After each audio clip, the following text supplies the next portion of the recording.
Good evening and welcome to Fantastic Dimensions. Continuing our Hudson and Brand campaign. Now, when we last left off, it was close to Christmas in 1891. Reuben, you are the sole survivor of the investigators, I think, right? Oh no, August survived as well. Yeah, Um, that's right. I think he But was messed up though, wasn't he? perhaps you did manage to stop the Yakubian invasion, however. And I think you took a pretty bad blow to your sanity along the way. Is Yep. that safe to say? Fair to say? Yep. Okay. So in that case, you probably want to recover some sanity over time.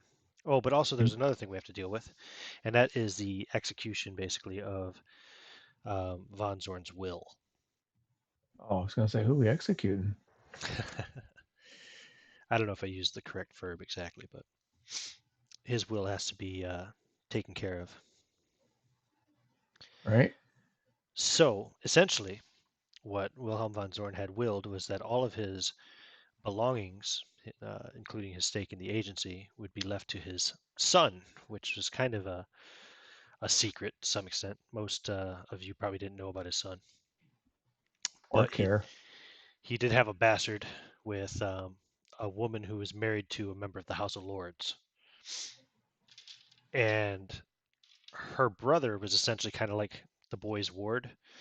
His father is very busy, of course, with politics and being a member of parliament, etc. Um, but Benjamin Hardcastle, the in fact I have an image of him here, the brother of the woman who Von Zorn had the child with. I can't actually don't actually have a name for her, do I? I don't think I do. There you go. That's Benjamin Hardcastle. He's a big boy too. He is to take care of the assets and stuff until the boy is of age, because the boy doesn't know that Von Zorn is his father. He thinks he's just his German tutor. Um, and it was agreed that he wouldn't be told about his parentage until he was an adult. So, having inherited basically his portion of the agency on behalf of the boy, Benjamin Hardcastle would want to have a meeting with you, Reuben. He would probably just show up straight up at the agency, ring the bell. Um, of course, he's been around before. You might remember when Von Zorn was Yes. having his difficulties. Right. But yeah, Markham will allow him in and announce him, Master Benjamin Hardcastle, to see you, sir. Yes, of course. Please come in, sir. Oops, wrong button. He leaves. So, Master Carmichael, I wanted to talk to you about my stake in your agency and my expectations regarding its purposes and financial growth and stability. On behalf, of course, of the boy. God, I don't even have a fucking name for him. I think his name is William. Why not? Of course. Please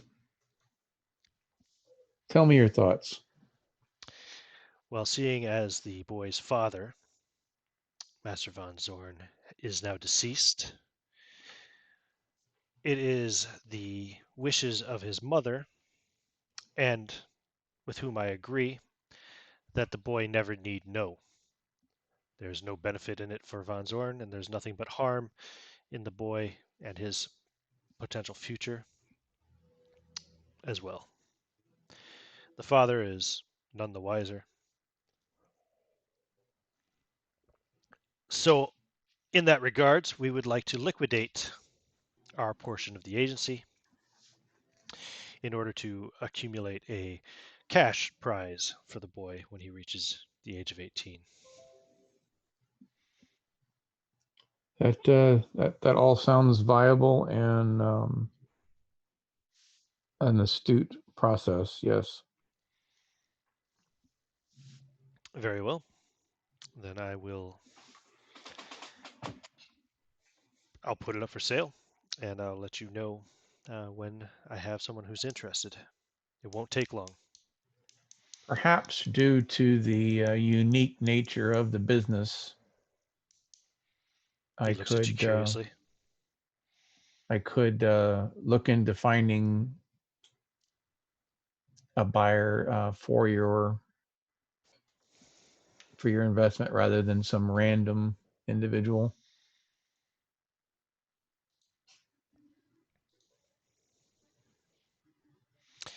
Who would you have in mind? Well, I need to get the legal and financial folks on board to see what the actual number we're looking at before I would commit somebody. But there are a handful of individuals I could possibly pull from. I see. Perhaps it may be agreeable. I will also continue to pursue efforts on our own behalf, or behalf of my sister, as it were. Of course, you have to understand if this was a venture of former military members, you would understandably want another military member to fill in if somebody was replaced, that sort of thing. So I'm just looking for someone that would benefit the company. Of course. I will try to keep that in mind. Well, very well. Well, Very well. agreed upon. The other information, consider it wiped from my memory Very about the well. boy. I do appreciate that. As does his mother. Very well. Then he will leave. You, sir, you have a good day. So, Hudson and Brand, 50% is for sale. Now, you wanted to do something about recovering some sanity that was lost in the last investigation. Correct. Were you indefinitely insane already? Yep. Yeah. That last bit pushed him over. And what was the determination in your ongoing indefinite insanity? Did we have one? We did not. The last thing that it was is he had. Hold on. Yeah, it was. I wrote it down. It was. Give me a second. Yeah, take your time. Want to get it right? Let me pull my sheet up. I believe it was. Just let me look it up. He had two temporaries, and he got through the temporaries, but we I think we suggested one, but we moved on Hmm. because there was so much other stuff going on at the time. One second. Got so many games. I got all these notes. 1 second. My computer's trying to restart. Hmm. Nope. Indefinite insanity is what we've got.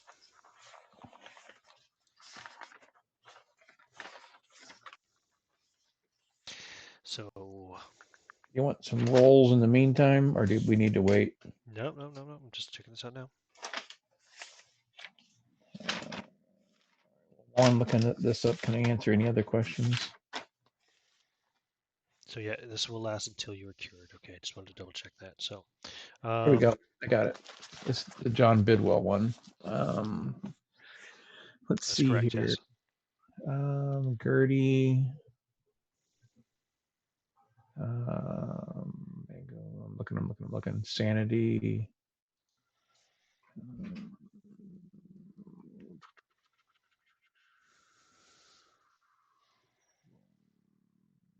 Nope. I do not have. Again, I believe the deal was that we had talked about some potential, but then it got moved on to other things. Sure. I don't believe we've done the indefinite insanity. What anything you think it would make sense? A phobia or a Um, mania, perhaps? how about something about weird machines? Because it would fit with the time period. Machines. Ooh. Because it was a weird machine that pushed him over. Or Yeah, well, dreams? the creature with the machine. Or dreams? I was thinking, yes, that with the increased mechanization of everything, the industrial time period, Here's one: fear of England or English culture. I was still looking for something with machines. Fear of clocks, fear of crowds, fear of church, fear of crossing the street. It's just called technophobia or mechanophobia. Mechanophobia, probably. Ah, yeah, Straight fear up. of machines and machinery, mechanophobia. Perfect. Okay, write that down. You have that. All right. And that is ongoing.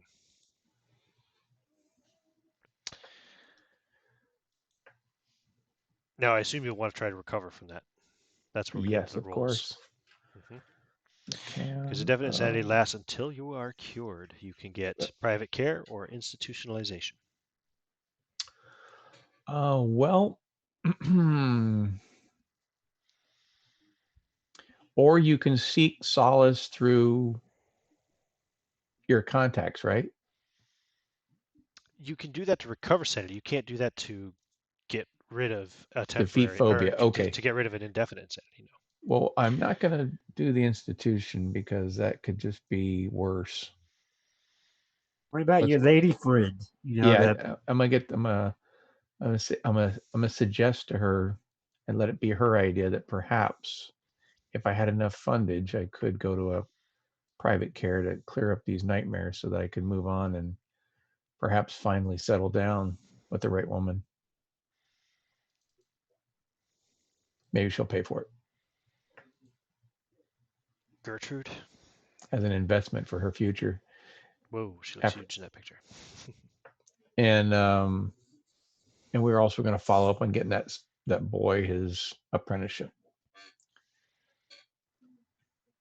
Right, her son. But if she doesn't pay for it, then he will consider putting part of it in and then have the company pay for it because it Okay. was in the line of duty. So private care. Private care. Roll a D100, please. Let me get over to the die roller, my friend. Oh man, how many years have we been playing together? And you still don't use real dice. Well, there's noise issues and space issues where I am. Yeah. I have tons of dice, but it's just easier this way. When was the last time you used your dice? Do you want a long time, years? I don't even know where they are. I got a tray of like 300 dice. Okay, so Um, you're rolling a D100. yeah, 1D100. Standby. One Private care. D100. Got it. Well, hopefully it's a good thing. I got a 98. You rebel against taking the drugs or therapy that your private care is providing for you. Roll 1d6. One. So we'll call this the month of January. Okay. You lose 1 point of sanity. Of course. Lose one, not gain one. Yep. Yeah, I know. And you make no progress all through Of January. course. You can try again in February. -1 sanity in December. Oh, that was January. I'm sorry. Yeah, January. January. Because December you'd be dealing with the will and everything else, Christmas, etc. Be a pretty Well, quiet, sad Christmas, I suppose, without Reuben and hopefully this is a or better, but without I got Belgrave and. a 12. Okay, that is a success. So in that case, roll 1d3. One. You gain one sanity point Okay. for the medicines and the psychoanalysis. Now make a sanity roll. Stand by. Let me see what his current sanity is. 32. Stand by.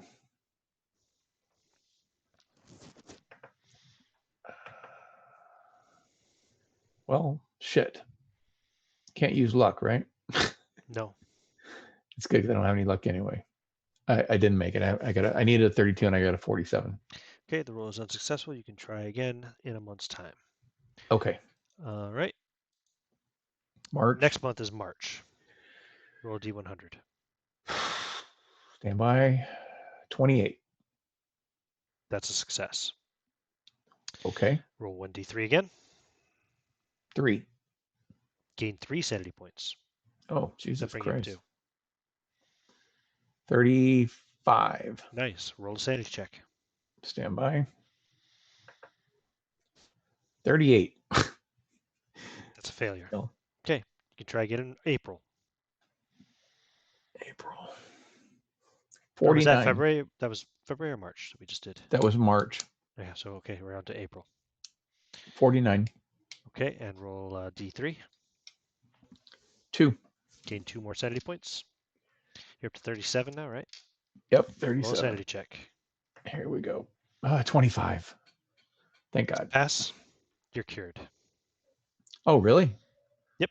Oh, whew. You lose your machinomania or whatever it's called, mechanomania. What the fuck was it? Ah, crap. Well, let me go. Mechanophobia. What I'm going to do is I'm going to put it in parentheses, Mhm. and that way, if he gets something again, I have something to fall It could be back something. Yep, on. absolutely. You could say you were cured of mechanophobia, but that doesn't mean And it it won't come and back. it cured, and then he could regress if it happens again. I will save that. All right, got it.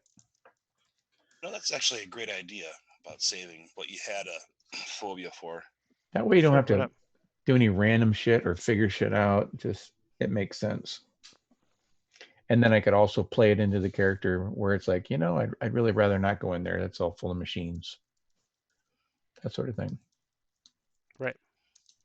Okay, cool. Man, that's going to take you right up to May, which is when the investigation will end up taking place anyway. But Sweet. before May arrives, we will resolve the situation regarding the estate, the Hudson Brand Agency, sorry, which is for sale. Very good. Have you proposed anybody during this time of treatment and everything? Let's say that you put the estate for sale at the end of December, basically, because that's what you want I to do really anyway. didn't know anybody. I was just talking shit. No problem, just So checking. I was, what I was thinking about doing was sending feelers out to the people that were in our collective, as far as like the occultist to see if anybody was interested in investing. Okay, would you put the little birds at work too, or no? I was thinking more along the lines of the Golden Dawn and that sort of direction. Right, so you The wouldn't put the people from the bird. seance and that You sort of wouldn't thing. want to get the birds near that, right? No. Fair enough. Okay. Well, you get a message delivered by a courier um, in the middle of January. It's cold, freaking blustery English weather. Fog and snow, great mix. Um, so, yeah, you get a message that says you are expected at, I can't remember the name of the fucking place. Oh, shit. Mrs. Something or Others or Imports, I think it was, right? You've been there before in Limehouse. Okay. Do you remember what I'm talking about? I probably have an image of it in the Hudson brand folder. I just can't remember the fucking name of it right now. Where is the opium den? Basically. Oh, the dragon ones? Is that the one you're talking about? No, not the one that you. Oh, the meeting Mr. place with Fing. Mr. Fing imports from the Orient, gotcha. which is basically a legal front for Mrs. or Madame Yao's opium den in the basement. Remember any of that? Yes. I guess I can get I Gertie off the screen. Sorry, Gertie. I don't mean to associate you with such underworld dealings. Yeah, Madame Yao was the one that was connected to Fu Manchu.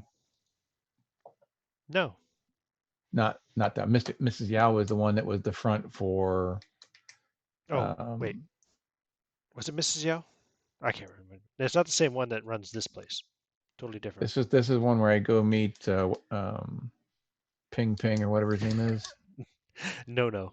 No. There we No go. nonsense Nabdak. So That's right. he's made a connection for me.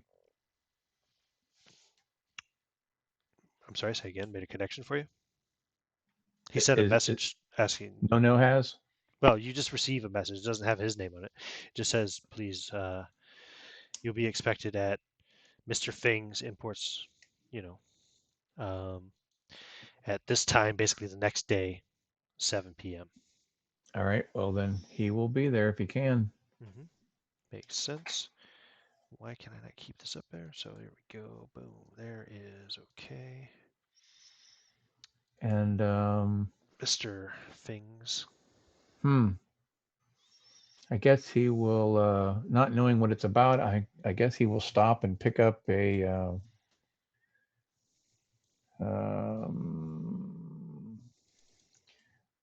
along the Chinese rivers, they have different colored clay, and families lay stake to the clay, and they'll make tea sets. And only this family can use this clay in this area, so they have different colors, the natural teapots. Okay. So he's gonna stop and pick up one of those. They're not terribly expensive, but they're honorific as far as like this family does this one and this family does this one. He's going to pick up a small tea set with 2 cups and a small pot, put it in a white box because I don't know who's going to be there, but that might be a good gesture. Sounds good to me. I have one in the other room, real life. Good. Yeah, it's really cool. I got it in Chicago. There's Namdak Yu Ying. There Sorry, he Loyal. is. Sorry, Loyal. Don't mean to cut you out completely. Oops. Fuck. Just totally moved the wrong thing. It's kind of hard sometimes to cover up Loyal with him. Yeah. There, we'll move him over there. Poor Loyal. Didn't mean to treat you roughly. There you go. Okay. Oh, that's nothing. So sure enough, it will be no nonsense Namdak and his 2 identical bodyguards waiting for you in the opium den in the basement of Mr. Fing's Imports, which is, obviously, just a front. So when you come down, I presume you present Namdak with your gift, or how do you approach him? Yes, in the white box wrapped in white paper. My exotic friend, you asked for a meeting. I brought this as a token. He opens it right in front of you. Says, Of course. Thank you. This is a very thoughtful gift, Mr. Brand Carmichael. I have not forgotten favors owed, and this is merely a gesture. Speaking of favors, I understand that your agency is for sale. A portion of it, we're looking for an investor, yes. If only you knew someone with a great deal of money who was also interested in the, shall we say, unusual. Indeed, if only. Who is this gentleman who is representing the agency on behalf of the sale, this Benjamin Hardcastle? He is outside of our purview. He was brought in by political maneuvering by Van Zorn. Van Zorn. He's nothing to us. Well, his sister is married to, I don't know, he names a minister of the House of Lords. Indeed. More political maneuvering. It will not be easy for me to approach him. I will have some agents handle it on my behalf through a legal means, of course. But if you could put in a good word for Mr. Chang, it would be Mr. greatly Chang. appreciated. Mr. Chang. Can I meet with Mr. Chang so I at least will not be surprised when I do meet him officially beforehand? Oh, you have met Mr. Chang. Oh. He just kind of smiles. Of course, Mr. Chang. You do realize, and I'm sure you do, it just requires that I mention it, we deal with Scotland Yard quite often. I know. It's fascinating. And Scotland Yard is quite often in my business. Mm-hmm.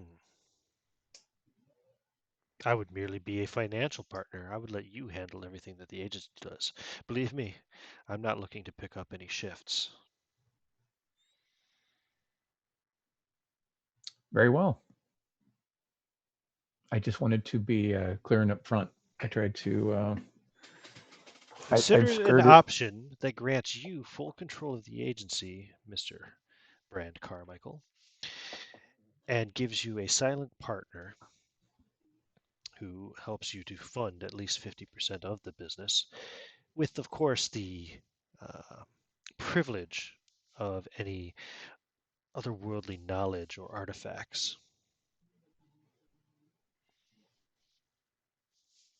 That does sound intriguing. You would. I would be remiss if I didn't mention at least one aspect, and that is that while I have not led a life that was all in the light, as it were, I have not sought to live a life of darkness either. And some of the things that I've come across were pure evil that some might say should never see the light of day. Would would it that I come across those sort of things? Those are usually the sort of things that we would destroy rather than share. Of course, I So understand your precautions. okay, very good. I just it was the sense of potentially losing millions of people rather than millions of dollars, millions of pounds, as it were. This is what I like about you, Master Carmichael. You are not afraid to make the tough decisions when the moment comes. It is my understanding that the Fushan and the dealings in the other den here in Limehouse put indeed a great amount of the populace at risk. Indeed, it was quite terrifying, to be truthful. The And you potential was, lost 3 friends in the process. It must be terribly hard. it was difficult. This is, of It course, when you're dealing with this mechanophobia and sure. still struggling. Mm-hmm. I do mourn your loss. Well, I appreciate your considerations. The violinist was very popular. Indeed, he was. I should also note that the gentleman that you initiated the conversation about, he was also seeking buyers, and by no means am I trying to initiate a bargaining of any sort. I just don't know what his status is as far as trying to find someone. He's just interested in the money. He just wants to be done with the business and walk away. That is my kind of individual. Well, very good. Then then let's pursue this post haste. Excellent. Many thanks. Ah, before you go, he snaps his fingers and one of the guards uh, reaches down and picks up a box, a small wooden box, kind of rectangular. He brings it over and presents it to you and gives a slight bow. And Namdak says, "A gift from me to you. I don't know if you enjoy the more aesthetic pleasures of this device, but at least the device itself is rather aesthetically pleasing. I hope you will enjoy." Mm. Initially, he was going to open the box because Namdek's the type that would open in front of people. By saying device, though, it might freak him out at the moment. The hinges on the box, yeah, it I know is I was thinking disturbing. about open it up and actually be a device. There's that as well, but I mean, just the fact that it has hinges on it attached to wood, it's immediately you're thinking of Hmm. mechanics. Yeah, fair enough. So you don't open it, you just take it. Yeah, well, he will bow, but not as low as the other guy did, showing the reverence of position. And he has. We did note that that he did not have the sorcerer language, but instead it was Tibetan. So he will thank him in Tibetan. Thank you very much for your time and consideration in this business venture. I look forward to a further equally rewarding relationship. Very well. And he will let you leave Mr. Fing's Always employers. nice to be able to leave on my own energy. I see there's a lot of things popping in the chat that I'm missing. I hope nobody's talking to me. If you are, let me know because I'm not following all of it. So you go back back to Soho, back home to relax. And So once he's cured, he will open the box as his final challenge to the oh no, curing. we're not going to get there just yet. So Oh, you're going to hold on to okay. that box until April, yeah? Yeah. Cool. That works for Well, I me. guess I could have somebody else open it. Yeah. Yeah. Just in case it's something time related, he'll have somebody Like who? else Like open it. Markham? Markham. Sure, good old Markham. Let him know that it came from an Asian sort of origin and possibly could have some sort of small trap. So let's walk into it slowly. But due to situations of recent loss, I've been kind of freaked out by the whole idea of machines. So I'm going to take a step back. Of course, sir. He opens it gingerly. Peering inside, he says, "Oh, quite nice." He picks it up. It looks like it has never been used. And he holds a meerschaum pipe out to you. Oh, very well. Whew. Whew. No gears or springs, so it's okay. I imagine that's a opium pipe. It can be, yes. It can be used for tobacco as well, of course. Oh, The pipes are known to gradually change color when they're smoked. mm, Old meerschaum pipes will turn incremental shades of yellow, orange, red, and amber from the base up when prepared for use as a pipe. The natural nodules are first scraped to remove the red, earthy matrix, then dried, again scraped and polished with wax. Crudely shaped masses thus prepared are turned and carved, smoothed with glass paper, heated in wax or stearine, and finally polished with bone ash. Well, that's probably more modern, but still. Yeah, they're smoking pipes made from sepiolite, which is oh, also known right. as meerschaum. Okay, very cool. All right.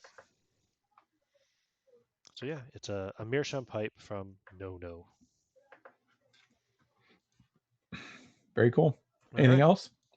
Nope. That's it. There's nothing else in there. It says it's just a pipe, sir. Finally made one, I must say. I don't imagine it was very cheap. I believe they come from Turkey. Yeah, I'm looking right now. I've seen them at Oh, yeah. the I gotcha. I know I've what it seen them is. at the clubs. Yeah, sure. Very cool. Okay. Cool. Typically they're ornate? Does it have some sort of cryptic ornate to it, as if it was made in an Asian sort of sense, or in a Turkish, or what? No, Nothing. it's definitely a Turkish kind of design. Yeah. If you Okay, very recognize good. such cultural things, you get that for sure. Mm-hmm. Um, and then the doorbell rings, which is odd because it's quite late, well past normal business hours, probably being close to 9 o'clock at night. Right. He will. If Markham doesn't get to it, he will. Well, Markham will get to it. He's there. Sorry. I need to actually take Markham off. And it is Benjamin Hardcastle returning. Very well. I'm sure you're quite pleased to know. Holy shit, and he's a massive giant. No, he's not that fucking big. Master Sorry. Hardcastle, Hey, there's no room in this town for two giants. I think You're you should right. fight or kiss. And now kiss. That'd be more appropriate size. Yeah, there we go. So Master Hardcastle walks in, says, "Reuben," obviously having now decided to consider you on a first name basis. He says, "I have good news. Yes, sir. The agency is sold." Very well. And Eh, apparently a fellow investigator. I don't know much about the man. He came as a referral from, he names he names one of the ministers, in the House of Lords. Another parliamentarian. And apparently he's stinking rich. He'll be here tomorrow. I thought I would let you know. His name's it's a funny sounding name, Rupert or something like that. Chamberlain. Rupert Chamberlain, I believe.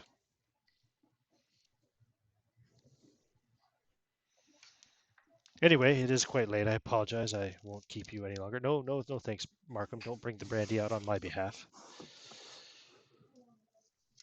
Well, very well, sir. Thank you very much for stopping by in person rather than delivering it as a message. I will be ready to receive him tomorrow. Well, I was in the area, and I thought it might be appropriate to tell you in person. With a bit of luck, no offense, this would be the end of our dealings together. Of course, I did not think that this world would be suitable for one of your station. It is not a field that interests me.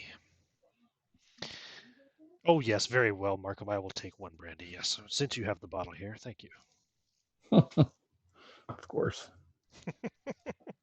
And so he stands around and makes awkward conversation um, about probably political shit or something, who knows. Of course. The state of the nation and the immigrant problems that they've been having. The city's been having problems in crime recently. That's often linked to Lambeth and Limehouse, which used to be kind of run by the Irish a few years Right. ago. You might remember. Yes. But somebody ran them the fuck out of town. So That's what we actually do. it's not just the Chinese. It's Chinese and the Chocho have kind of taken over. The Sifan. I think I said Sufan earlier. The Sifan and of course the Chocho. Mm-hmm. So he makes some awkward conversation about that. And then after he finishes his brandy, he excuses himself. He takes one cigar for the road. Of course. Least I can do. Since you have the box here, Markham, thank you. And he excuses himself to trouble you no longer. And Markham says, well, that was interesting. Yes. Yes, it was. Do you know anything about this Rupert uh, Chamberlain? Uh, Apparently he's stinking rich. Brandy, sir? I think a double. Indeed. He pours you one. And one Cigar? for yourself as well. Cigar? No. No. Never. Do you mind if I? Of course. So he helps himself to a cigar. He never even asks anymore about helping himself to brandy. He doesn't drink it very often, but when he wants to, he does, and he doesn't ask. He's been Right. he's been serving this place for enough years and has enough of a comfortable relationship and understanding, I think, between himself and yourselves. So, well, sorry, yourself now. Right. Okay, so the next day arrives. Actually, hold on 2 seconds. Let's see here. We have James Rupert Chamberlain. Um, and we also have Spencer Tillman. Did we establish what the 50% value would be? I know how we'll do this. No, we never discussed it. It was done in a credit rating value, something like that. I remember it increased your credit rating. Well, it would have increased both your credit ratings, I suppose. Um, to So inherit it current, since it was given to you for free. so I should already have adjusted it, or I need to adjust You it? have adjusted it. Yeah, definitely. We've been doing this campaign for a year and a half. Oh, Absolutely. okay. It would have been done earlier on, I think. Yep. So Spencer Tillman, you also were a man of wealth and interest in the occult and investigations and such, right? That is the case, and I am. I just figured out a way to insert myself, so it's just going to take a moment. Oh, did you? Okay, I because I have, was yes. thinking of a way to insert you as well, but very good. Yep, I have thought of a way, so I'll let you know in a moment when I'm ready for that. Okay, so the next day, would you be introducing yourself the next day, perhaps around the same time that James will be arriving? No, No. no, it'll be Okay. after that. So then, James, also known as Rob, but the character James, your interest, the transaction was taken care of on your behalf. You have been told that you won the, whatever you were given the deeds, the information, to the estate in Soho and the attached business. It was all taken care of, like on your behalf. You had people do that for you, but yeah, you're expected to collect your keys and to introduce yourself basically the following day. What time of day do you want to arrive there? Oh, I would say between 10 and 12. Okay, so before lunch, after breakfast. Very good. Yeah, Between meals. yeah. So yeah, you wake up, have a nice breakfast with Markham, Ruben, and oh yeah, this is like we'll call it a Wednesday. So Mrs. Levi is there as well. She no longer bakes strudels. Um, Thank God. she hasn't made one since Von Zorn's passing. That's a But shame. she's making some kind of tea cakes anyway. So Of course. they're passable. That's one of the reasons Loyal kept coming around, was for the strudel. Oh yeah, Loyal. In fact, Loyal, you can come around this day as well. And knowing Mrs. Levi was going to be there, you've been coming by whenever you can on her days, but she never makes the strudel anymore. Would you show up after breakfast as well, or would you show up in time for breakfast? Actually, I'd be stopping by after working for breakfast then. Fair. Okay, so you have your breakfast. Disappointed. Mrs. Levi would even maybe tell, because maybe you'd ask this time, Mrs. Levi, when are you going to make the strudel again? And she would say she just can't do it. It reminds her of him, and she gets all emotional and blustery, and then has to leave, like has to go to her room because she gets all teary-eyed and sad, leaving you to finish your own toast. um, but yes, so you have your breakfast with Ruben. You guys can catch up on anything if you wish, if there's anything you wish to catch up on, and then James will be arriving shortly. Loyal, you should ask her to make sticky toffee pudding instead. That sounds like a good option. Because to be truthful, he looks both ways. Her strudel wasn't that good. Well, Markham maybe not. chuckles. Maybe not to you, but I haven't had that good of a food in a while. Mrs. Green doesn't give me the best of stuff, and to be honest, she doesn't have the best of stuff to begin with. But I've actually started visiting my brother's family the last bit for dinner at least once every few weeks, and his wife, Mary. Oh, she would put. He lowers his voice. Uh, what was her name again? Sorry. Mrs. Levi? Yeah, The housekeeper. yeah. Yeah, I was trying to add her in, and for some reason it's not working. Mary, she would put Miss Levi to shame on some of the food. Oh, some of the best. I think I've put on a few pounds. Well, that's bad news for the streets. But not her dessert's not always the best, but the rest of the food is. Oh, I might have to go around more often. Well, spending time with family is always good. My brother's trying to get me to join the police force, but that's not for me. Not after things that I've seen. I can't go to a mundane job like that. Perhaps they have a brute squad. Mundane, you say, Markham chips in. Policing, I don't know if I'd call it too mundane. Well, compared to what we've seen in our well, more in our line of work, mostly yours. But I'm not a people person. Most police officers have to deal with people. Indeed. I wouldn't want to be arrested by you. I wouldn't want to be the man caught pickpocketing on your watch, Loyal Gibbs. He lets out a deep chuckle. How is your brother? Markham asks. He's doing well. There's talk of promotion again, but he's still rather rather young. But he's got in the eye of some of the higher ups, so that's always good. Oh, and I just found out that Mary's pregnant with their second child. Well, congratulations for them. Yeah, just someone will carry on our name. Is your brother also a large person as yourself? Oh no, he's not a small man. But he's nowhere near my size. Well, good. Otherwise, one would weep for his wife. True.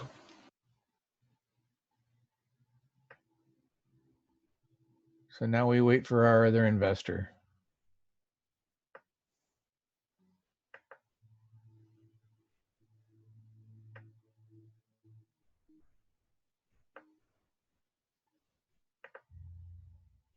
Ian?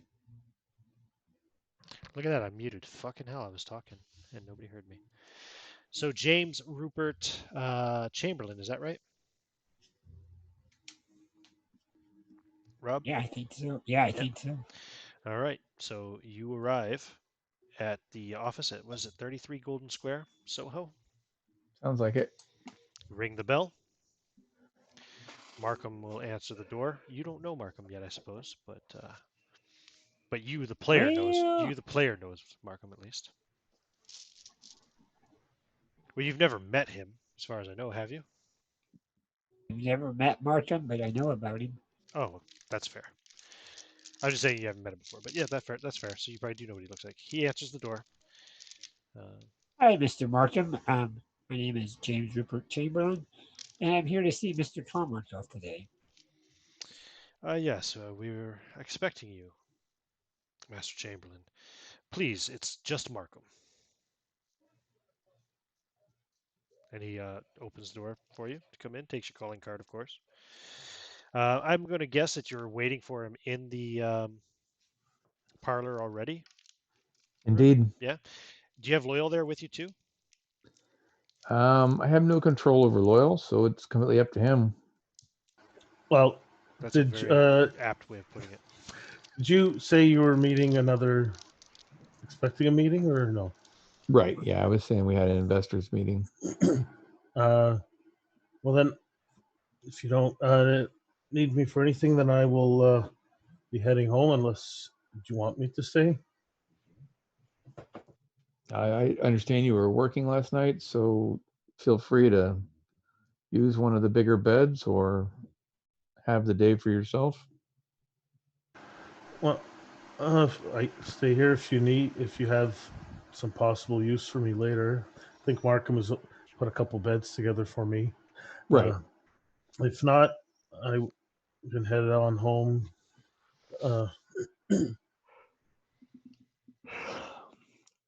Actually, I still have a few hours left before I might fall over. I'm trying to remember which bed's which.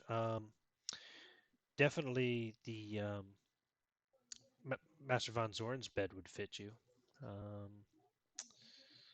There's a big one downstairs too, but I think that's... Yeah, the Van Zorn wouldn't be appropriate since it's being given over to Carmichael. I mean, right. Chamberlain. Sorry. I think there were at one point they pushed two beds together somewhere. Yeah, I think it was the storage room. I think they pushed two of them together in a storage room so we would feel comfortable in there. Markham's room. Markham's got the other double bed, but yeah, you remember he sleeps in a shack out behind a flop house, so I don't think he cares. We pushed two regular beds together in the storeroom. Cool. Okay, as you wish. So you are going to sit up there. So when you walk in, James, you will see Ruben lounging in the parlor, I suppose, sitting there, and you also see probably the largest man you've ever seen in your life. I don't know if you know anything about him yet or not, but Loyal Gibbs, why don't you describe yourself one more time, please, since it's been a while since you were on the. Oh, it's been a while. I don't have his physical stats, but I think he's probably 7 feet tall, 7.5 at least. He was, Uh, yeah, he was closer to 8 feet. He was 7 foot yeah, 10, I believe. 7'10". Okay, so yeah, 7'10", large, Close to built 500 man. pounds, I think. Yeah. Yeah, large, well built man. Not that he's covered up, but he does still look large. You can't tell how much of that is muscle, but he does. You don't want to find out probably. I Uh, suppose he probably wouldn't be wearing the mask right now, would he? oh no, he would have taken that out like that. That's he probably actually left his coat. He wouldn't hang it up in the front area. He'd probably leave it somewhere because his working clothes. But he probably just come in, did a quick change before he came up. So he's not wearing. Yeah, he's wearing simple clothing, no mask. Cool. I'm gonna find him So real he quick. has a little bit of stubble, heavy scars. Like he's been through a lot, and yeah. Okay, out of character, I just want to refresh my memory. But you were involved in the Jackal case, right? Yeah, that's the one I did. Okay, okay. So when he comes in there, he'll say, "Good day, Ruben," and "Hello, Mr. Gibbs." He Mr. gives Ch- you a look and nods to you. Mr. Chamberlain. Yes, Ruben. How many, or should I say, Mr. Carmichael? Oh, Ruben is perfectly fine. Okay. I think you were notified that I had purchased the partition of the business to Mr. Hardcastle. Right. And yes, Van Zorn's portion, correct. yes. And not to startle you folks that I know who's who. I was a family friend of Gerard. I didn't notice that he died until just recently. By the time it got to his family, and they got it back to me, I've been a friend of the whole family and a business acquaintance of the family. Actually dated one of his sisters for a while, and I took a liking to Gerard.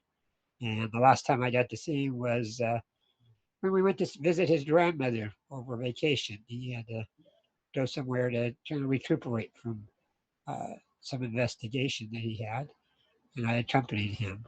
So he was very fond of you, Ruben, very fond of you. You were kind of like a father or uncle figure to him. And Mr. Gibbs, he had nothing but best things to say about you. Your ability to get through groups of people or uh, so-called, I guess you'd say, monsters or whatever the case may be. So I just didn't want you thinking I was some kind of psychic. No, I'm not. I'm a businessman. Well, sometimes you need to fight fire with fire. Oh, don't be so harsh on yourself, sir. But I had one of the ways that me and Gerard were kept a relationship going through the years was that I have an interest in the occult myself. I'm an import exporter, and so that's the one of the things that I'm involved in so far as my hobby is kind of overlaps into my business. Well, very well. Well met, sir. Look forward to sharing our exploits, or did you intend on joining in? Yeah, I would personally like to be hands-on. Um, like I said, I have interest in this area, and I've got my business pretty well set up. I only have to do certain things, certain times, and other than that, I've got lots of free time. Very good. I will share this with you first, and he's going to hand him over the case files so that he has something to review. Once you reviewed these case files, I would completely understand if you wanted to abstain from physically getting involved. It has proven to be quite the dangerous venture. But please, before you answer, read the case files. Oh yes, thank you very much. Um, I could go into a library or something and read them this afternoon. Or, Sure, yeah, but yeah. first let's take you to your room. And he's gonna Okay. walk him to the Van Zorn's room. He'll shoo away Markham and take the tour himself. Show him the study and the parlor and the investment room with all the stuff, and then his own room. Yeah, looks like nice quarters. Fine. I will probably be here mostly, but there may be times I'll be gone. Yeah, that's cool. Markham will shoo off to the kitchen or something. So your room is the one upstairs, right next to the parlor. You see with the angled wall. If I'm correct, that was Von Zorn's room. Is that right, I Ruben, believe or am so. I mistaken? Yeah, 21 is listed as Brand's room, and 23 is Hudson's. Fuck, I can't see. Those numbers are too small. Which one's in the Uh, corner and the right hand side? Sorry, the angled one is 21, which is Brand's, Okay, so that's Ruben's room. and I apologize. So he gets yeah, the and the big one at large the end of the one, hall.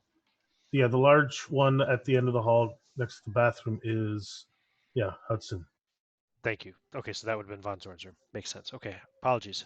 I got it backwards. So Rob, your room is Well, the large actually, one. that is a large one. Maybe he would have, Reuben would have switched if they are going to be giving it up anyway. If you wanted a Perhaps. bigger room. That's a good point. Did you do that, Ruben? You would have had the No, opportunity. that's bad karma. You like your room. Yeah, Plus, you it don't was your switch uncle's rooms in room. the same residence, and you don't change the name of a boat. It was your uncle's room after all. So. Yeah. Yep. Nope. He keeps the room. So you get the big room. James/Rob. Nice. Very good. Okay. And there is a letter delivered that very same day from a Spencer Tillman. And I'll let Spencer Tillman read the letter in his own voice to you. Here we go.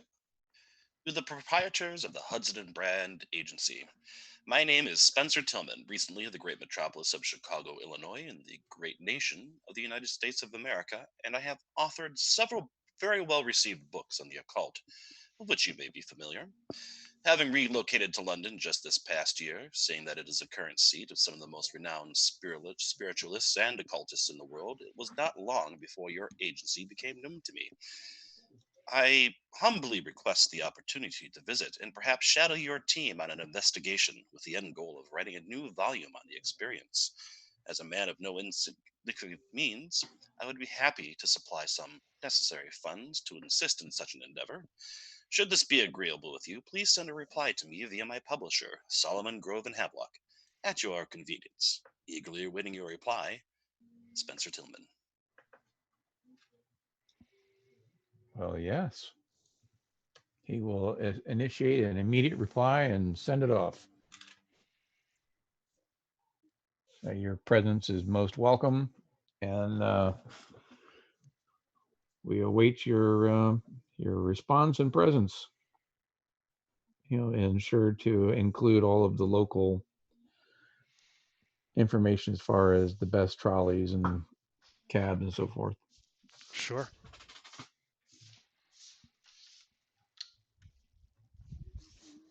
One second.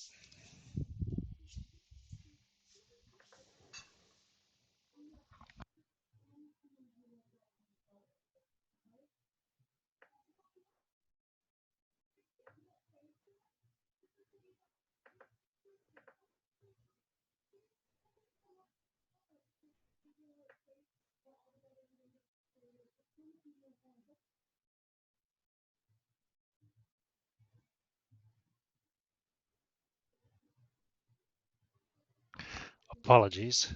Something called my attention immediately. It is taken care of. So, your presence is welcome and requested, Spencer. So you can have some time to settle in at the agency before any major investigations kick off. They just have their typical kind of day-to-day things, finding lost jewels, or maybe doing some investigation in a suspicious spouse or something like that. That kind of normal grind at Hudson Brand, because obviously you haven't only had 7 cases in the last 3 years. It's just that those 7 were the doozies. Mm-hmm. So, yeah, Spencer, why don't you tell us about your character? And actually, James should too.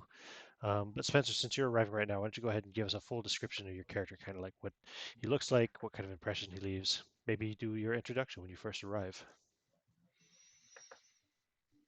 Oh, okay. Let's see here. Just a physical description and whatever, a little chance to get into character, how your talk, your Right, speech patterns. right. So he's average height, fairly attractive. His clothing is rather ostentatious. He always seems to have a pocket watch on him, the chain uh, gaudy and whatnot. But he's always wearing that, and he's eager to investigate into the occult. He's a firm believer that there's something hidden from the view of the normal mundane man, and it is his duty to look it up. Um, he would tell a story about when he was with his grandfather while they were visiting Graceland Cemetery in Chicago when they encountered a spirit, and that was like his first brush with the occult. It was just a shadowy figure that ran when they spotted it, and they chased it into a mausoleum, but it was gone by the time they got in there. He has a knowledge of the occult, of course. He is a amateur, well, slightly above amateur astronomer, seeing as the stars play such a large role in determining our fates. He has made it a part of his duty to learn about them and the constellations. And yeah, with his novels, he's rather well to do. Two of the most prominent, the two that were the most well received was one a visit to a estate in Upper New York about the haunting of an old mansion there called the Widow of Fallen Oaks. It was a page turner for those who are uh, into that kind of thing. It sold rather well. And then his another novel of his, which did rather well, was on the nature of seance, where he spent quite some time visiting with spiritualists in New York to see what went on there, how those sorts of things were. That was also rather well received. He's got several other books, so he's doing well for himself. I haven't Awesome. figured out titles for them yet, but That's I don't okay. need You to. don't need to. Yeah, that's Right. pretty cool. So seances. This agency doesn't have any experience with seances. Right. I think they've come up in like 3 of the investigations at least so far. At The least. last one was a doozy. Cool. Yeah. So So Spencer he makes would himself known. indeed, and he would spend time like Ruben, asking, "Can I see actually, your?" I'm sure you've seen his books before because after all, you helped run an occult bookstore. Or no, was it an occult bookstore? Or it was just a bookstore. Morrow's Books before it was sold. Do you remember, John? Are you there? I don't remember. Sorry, I was muted. Yeah, it was.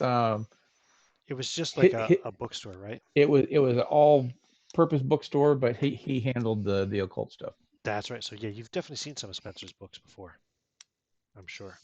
Whether or not you like them, that's up to you. Found them distasteful and poorly written. Amateurish at best. Do you tell him that? No, of course not. Okay. You don't. You did, but you don't tell him. Fair enough. He's British. You're British. This guy's coming in from Chicago. Yeah. Yeah. Actually, he All right, also cool. has dabbled in some anthropology and archaeology.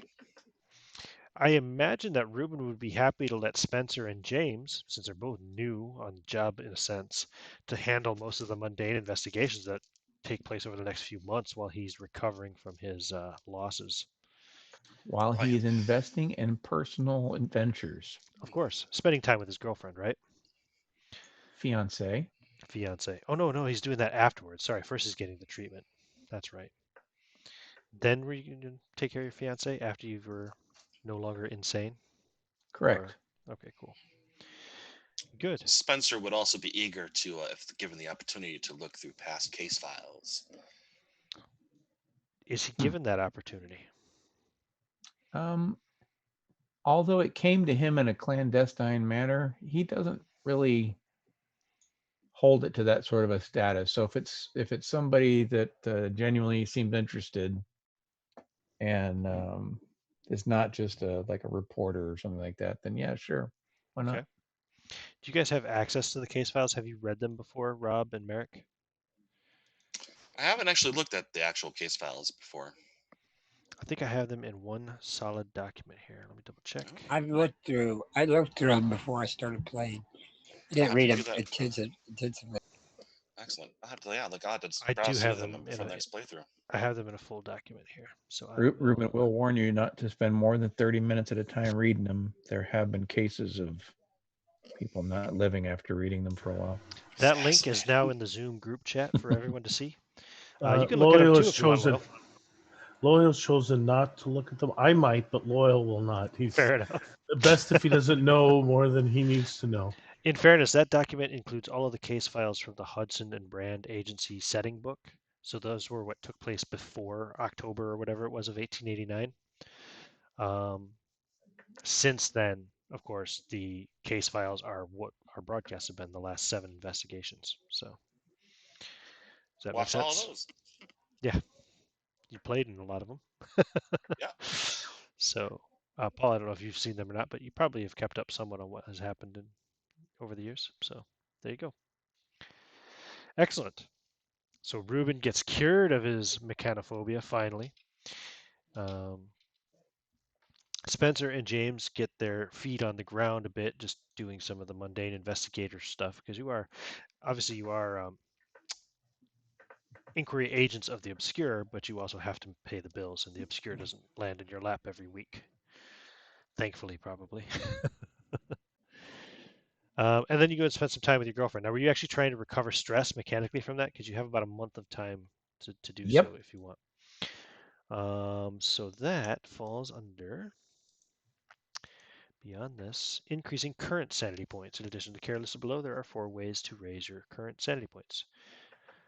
There's the awards, which you've definitely had. Anytime a skill reaches 90%, don't forget, you also get a boost to sanity points. Psychotherapy and self-help. Now, you wanted to spend time with your girlfriend, Gertie, right? Fiance. Fiance. Fiance? Really? No, but that's how that he's having it. He's trying it out in his head first. Oh, okay. Interesting. I was going to say, wait a minute. Yeah, She's he's working it out in his brain to see if he she can hasn't even been digest. a widow for a year yet. Yeah, I know. He's just seeing if he can digest it. He keeps saying it to himself. Fair enough. I'm not sure if I can um, personally. What All right. about the recovery of luck while I'm thinking about it? No, that's just given as rewards at the end of the investigations. I'm just trying to. Did we get luck rewards after the last one? Yeah, for sure. Okay. There's Gertie again. Sorry, I just wanted to bring her on. Bring her on board. Come on, Gertrude. Ah, she's a lovely girl. Way too good for you, Ruben. Probably so. She's got that great son of hers too. That's probably more. Actually, still makes Ruben. Ruben looks a little small. Actually, maybe I need to make him bigger. It was actually I got my notes right here. He ended up after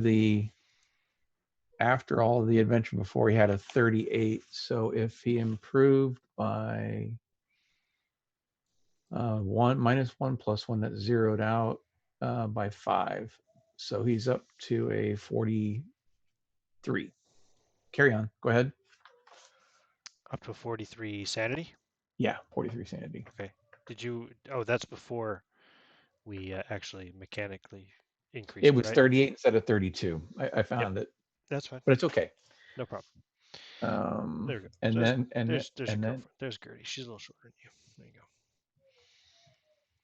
So. And his current luck is an 11. So yeah, yay. luck. You're just out of luck. Yeah. Spend time with the entry on your backstory. Done during downtime. Go into some detail about what your investigator is doing to seek healing or redemption. So yeah, what are you doing with Gertie for this few weeks or whatever you got? Gertrude. I'm catching up my notes on it. What's her current last name before it becomes Carmichael? Forby. Forby. That's right. Yes. And what was that little creepy's name? George. Her son. George. Got it. Is that what you call him? Yeah, I call him little creepy, and I slap him. All right, I have the birds beat him up on a regular basis. Okay, so what are we doing with Gertie now? I'm sorry. Is she your key connection now? Yeah, she's his key. Key connection. Okay. Gotcha. That's up to you. What are you going to do with her? What are you going to do spending time with her to try to regain some sanity, basically? He would, Gertrude, I would offer after this time in the hospital that that perhaps, if it's appealing to you in any way, that we would take a train ride around Europe, see the sights, spend some time away, get some air. Oh. Or if you would prefer something else. What about George? I have actually. We take him with us. We could take him with us, or he could accept the apprenticeship that I have been. You're trying to get rid of him. Okay. No, I have an apprenticeship with the local hospital, dealing with the surgery and so forth that he expressed interest in. Yes, he did mention to her, and her face kind of sour. She goes, "Oh, yes, yes. Don't you think he's a bit young for such?" He is an exceptional child, though, and if we do not, if you do not pursue some sort of extracurricular beyond the normal mundane schooling, I'm afraid that his exceptional nature may be wasted. That hospital, yes, it was. His uncle is in town working, of course, so I suppose he could keep an eye out for him. Okay, are you going to try to charm her or persuade her? Oh, Jesus. I don't think you're fast talking her, and I don't think you're intimidating her. Which one do you want to do to convince her to leave her son out of her own care for several weeks? Go on a train trip Well, around Europe. let's see what we've got to work with here. He could try to woo her with some languages, perhaps. I'm thinking. I'm thinking. I'm going to take a different ploy. Are you so bad at both persuade and charm? He's terrible with this stuff, but he's really good at languages. So I'm thinking he could. So, which doctor did you say he's staying with? No, he apprentice. Trying to pass him off to the same people that you drop bodies off to. Well, because there's also a doctor in a hospital right next door to your office. And right, that's an ear, nose, throat guy. Yeah, and he's a pretty decent dude. So I wouldn't want to let that little creeper ruin him. This little kid likes to cut up animals and stuff. He wants to put him apprenticeship at the hospital, the same place where Gibbs works out of a lot. I can't remember. Where they dump off a major hospital. Oh, all right. So he can cut up dead bodies and not go to prison for it. Boy has an interest in anatomy and biology, so that perhaps he could woo her with a little something exotic, perhaps like the Egyptian, maybe. Try that direction. Okay, no, you can roll Egyptian. You can roll Egyptian. Nah. If you get a hard success, I'll give you a bonus die on your persuade or charm roll. I guess very charm. Good. I'm giving you a little bit here. Yeah, no. If you want, Loyal can come around and intimidate her. Right? That's always the boy's taking the apprenticeship. I Oh, in will. the I will bag. watch. Yeah, I will watch over the boy. All right. Well, he got a 29, which is a really nice roll. Let me see. No, it does not. It was a regular. He has 33 for Oh, you Egyptians. need to drop that down to a 16. You want to spend Yeah, 13 no, points he's of luck? not gonna do it. No, he will. He will just follow through with the same thing, so it's not obvious with the Chinese and the Latin and Tibetan and Mm, just note that give me a charm roll. No there bonus it. die. Son of a bitch. You already made your language roll. It didn't work. Yeah, I know. I was just trying to. It just kind of creeps her out a little bit. Like, that language is so weird sounding. Yeah. It is weird, right? The world is full of weirdness and beauty. No, he fell 84. No, no, I can't leave him for that long. I I'm I fine with him completely taking the agree. apprenticeship. I think that's a great idea, but I'd like to stay in London and stay The close. apprenticeship will be waiting for him when we get back, and I welcome this opportunity to get even closer to him. Oh, wow. Okay, great. So you go on a train trip for a month, basically, yeah? Right? Hopping around the mainland. Oh, you know what might be interesting? How Hmm. old is this little creeper? I don't remember, actually. I was hoping you wouldn't ask that. I think he was around 10. And how old is my top bird? Was she in her early 30s? Let me go back and find that investigation real quick. That was No, I'm from seeing if he's the same no, age no, because I as need to my know. street kid. I'll have their ages and everything there. So Oh, Albie. Yeah, Albie. where is air scenario stuff? That was the masterwork of Nicholas Forby. Whoa, there it is. Nicholas Forby. Okay. Let's see if I have it here in the just in the NPC section. Usually is. Okay, Gertrude Forby is 31. George is 12. I apologize. And actually, how that was 2 cases ago? How long Mm-hmm. ago was that in time? Do you remember? That was summer of 1891. Right, right. Yeah, it was not quite a year ago. Fair enough. Right. So yeah, so they're probably around that. He's either 12 or 13. She's 31 or 32. And how old did we think Albie is? Shit. I don't need an exact age. You think he's roughly 12 or more? Yeah, he might be older. Yeah, that's in my Hudson and Brand book. I didn't find that one. But for sure, he's not far off that. Why? What do you want to have Albie do with him? I would offer it up to Gertrude. Gertrude, would you consider him having a companion to come along? I could bring along my young apprentice and just to entertain him in between the times that we're traveling, Oh, that's very clever. so you can So, keep an eye on him, so he doesn't kill mhm. anybody's cat or anything. So he can And run get serial. drunk too. He's not a drunk. He just Albie, how old is a little Albie? sip of gin every now and then. Yeah, but I mean, you can introduce the kid to the flavor of alcohol. Sure. Albie, it just says young lad. Did it never tell his age? You met 12 him. it is. You met him like 2.5 years ago. When he was 10. Where's it here? Go back to here. He is. Albie. Ah, so yeah, he was about 12 years old then. So he's 14 now, maybe going to 15. I knew it was in here. Okay, Sure. cool. My apprentice is You just know, creep pat. Albie's mom's not gonna have any problem with him going away to Europe with you for a month. Gets him out of her hair. She doesn't have to worry about him. She likes you. You give her gin. You give Albie something to do and keep him out of trouble. And they have a nice place to live now. Exactly. You gave him a job.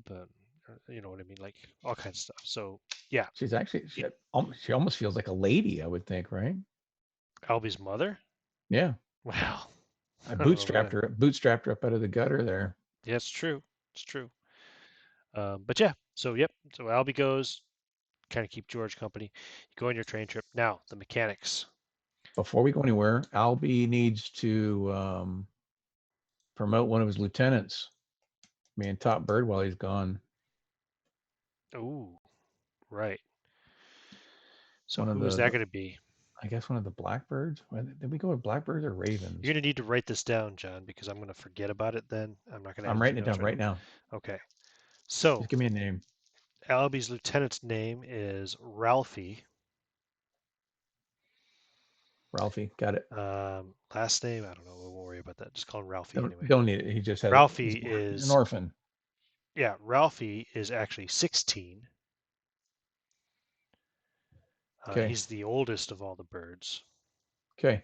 but Ralphie's bigger and he's more intimidating. Albie's smart, cunning, loyal. Ralphie is the Sure. kind of guy who, if somebody's causing problems, Ralphie sorts them out. He talks to people. He doesn't necessarily go around beating people up or anything like that, but he just intimidates other kids. So, Gotcha. Well, he's So taken after me. because he's not really a kid, he's 16. He's not, compared to these, you know, 10 to 15-year-old kids. You know what I mean? He's considerably larger. I mean, he's nowhere near loyal. He's like a fifth of loyal size, but still. very good. So we'll leave Leave Ralphie to Ralphie in charge take care of the rounds there, of the and birds. Yep. yeah, and have No him problem. report to Markham every morning, and Markham will make sure he's fed and just keep Good. track of data. All right. So the mechanics here of this now. Hit me. This is your key connection, so you do get a bonus die. Make a sanity roll Stand by with the with a bonus die. bonus die. Yes. All right, so let me do the 10-sided. 1 second. All right, a 2 and a 7. So I'm going to take the 2 and a 1, a 21. Roll a d6. That's a success. 1 second. Hopefully it's good. A 5. 5. You gain 5 sanity points from the trip. Oh shit! Straight It's up. quite Whoa. successful. Hope it was one of those Gertrude tables. is even more in love with you than she was before. Of course she George is. has a great time. He and Albie actually get along. Oh, good. And yeah, and you get lots of private time with her and everything. He'll So, introduce her to his cane, the Jesus sword Christ. cane. You get Very bondage, nice. really? BDSM, sadomasochism, yeah. Mm. If she is, why not? Fade to black. She's not. Yeah. Okay. No worries. You have a good time on the trip. You gain some All sanity right. back, and you return. Here's the thing: is he initially started off with 45, and with the 5, it actually pushes up higher. He can continue past the 45, correct? Yeah, higher than what he started at. Absolutely. Oh, okay, very good. Carry on. No problem. Good. Good. So you're up to 40 something anyway, yeah? 48. You don't have much luck, but you have good sanity, a Oh, decent he's sanity got now. terrible luck. 11. Good. Now I can get Gertrude out of there. Yes. And I guess once that's done, that brings us up to pretty much kind of where the scenario itself is going to start.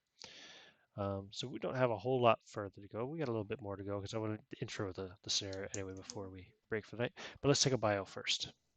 Very good. Smoke them if you got them. Sorry, it was all about Ruben, guys. I wouldn't worry too much about it. Everybody got to introduce the characters. Loyal gets to catch up a little bit on the kind of status of the agency, where everybody's at. And in fairness, Ruben is the other owner, and he would have had to have dealt with all the shit immediately He's following. also going to go deal with Namdek. Yeah. John, it's always about your character. You are the face of Hudson and Brian. I try to always make sure that everybody gets time, even though he does have the title. No, absolutely, that's fair. Oh, I'm good. This is fun. I'm enjoying. It's like watching a live play. I'm not playing. Gotcha. All right, be right back. No worries. It was necessary upkeep. I was at that point in both campaigns this week. Yeah, last night it was housekeeping and catching up and killing some characters.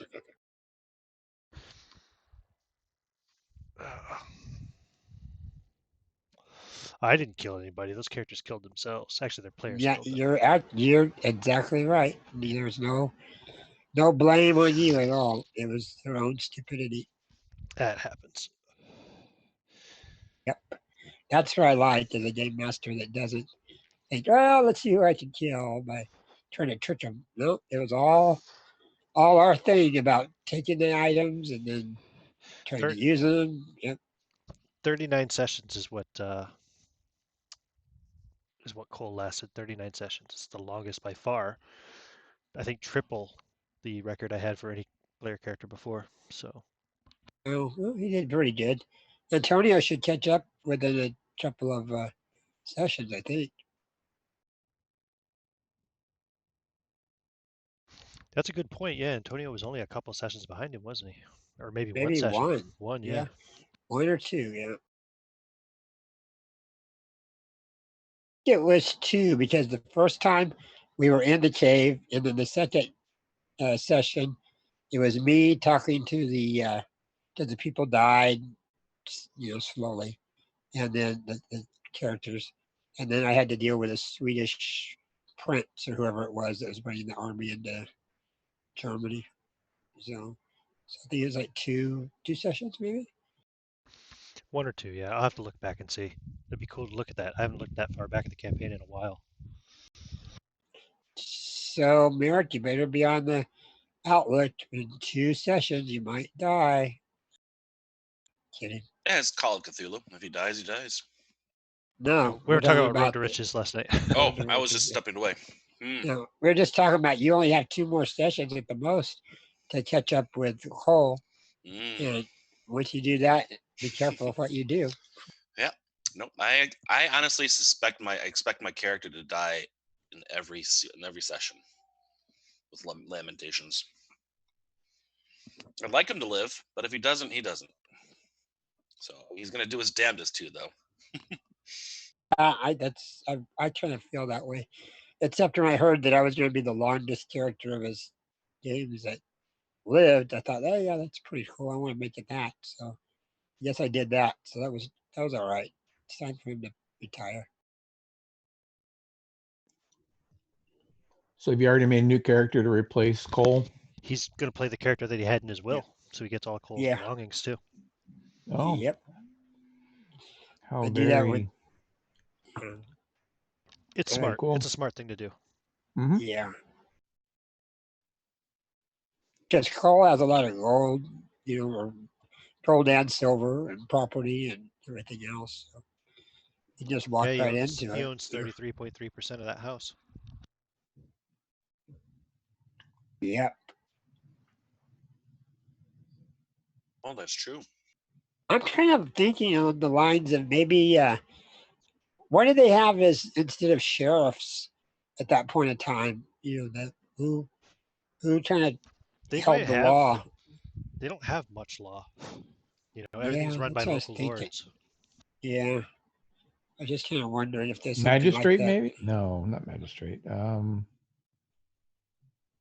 guess constable, right? That might be. Yeah, it might be. I think true. it is sheriff. I think sheriff is the correct term. Well, I know in Robin Hood, the sheriff, but he was kind of up there more than what I would think he would be. But something for a small hamlet like what they live in. I was just thinking maybe he could come in. One. There isn't nothing. Not in that hamlet. No, there's only like a few residents. So, and then outlying farms. Yeah.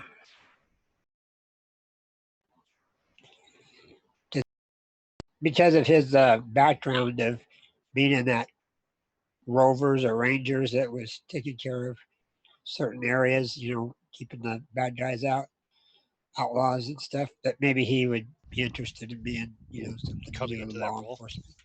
Yeah, something like that. Yeah. It sounds good to me. I mean, he's essentially a mercenary. So if he wants to come in and do that, he could. He could even probably find employment with the local lord, but which I don't know who that is off the top of my head, but I can find out probably. Yeah, we'll discuss it later on in the week. I'll mull it over and see if that's really what he wants to be. It might hamper his being able to go on adventures, but it might also open up some adventures that they didn't want. Or maybe we According can to say that he's been doing that for his own local lord yeah, for a according while. to Mr. Wikipedia, during the period that we're in, law enforcement and policing are organized by local communities, like town authorities. Like within local areas, a constable could be attested to by two or more justices of the peace, and then they would be responsible for keeping the law. That was around 1670. But that sort of thing was rooted in around 1673. So I think we're in around 1630 or 40. 1633. Okay. So yeah, so constable and night watchman. Is this England? Yeah. There's not much about law enforcement from back then, so be like a local thing. Yeah, they're kind of isolated, so maybe he'd be like a deputy constable from another area that came in to just watch this area, But they do get a lot of travelers through, so I don't know. Have to figure it out.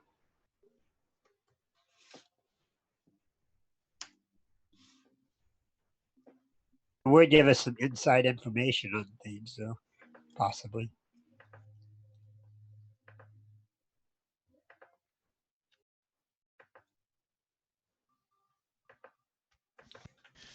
Those ribs turned out pretty good. Happy days.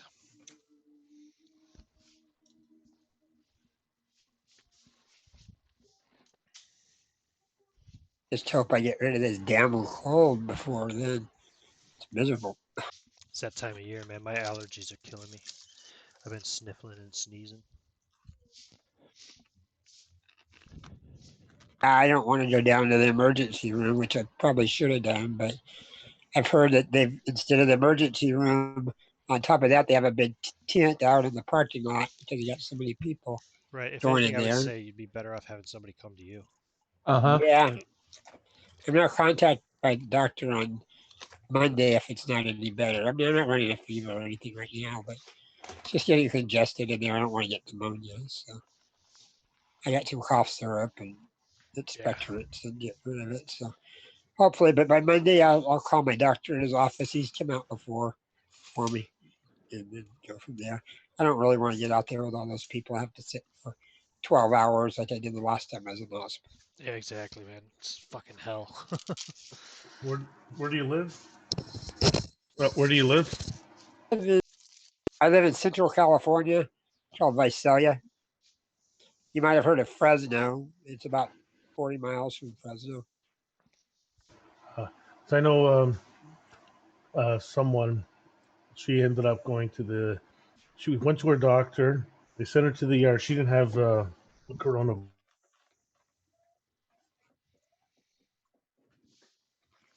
All right.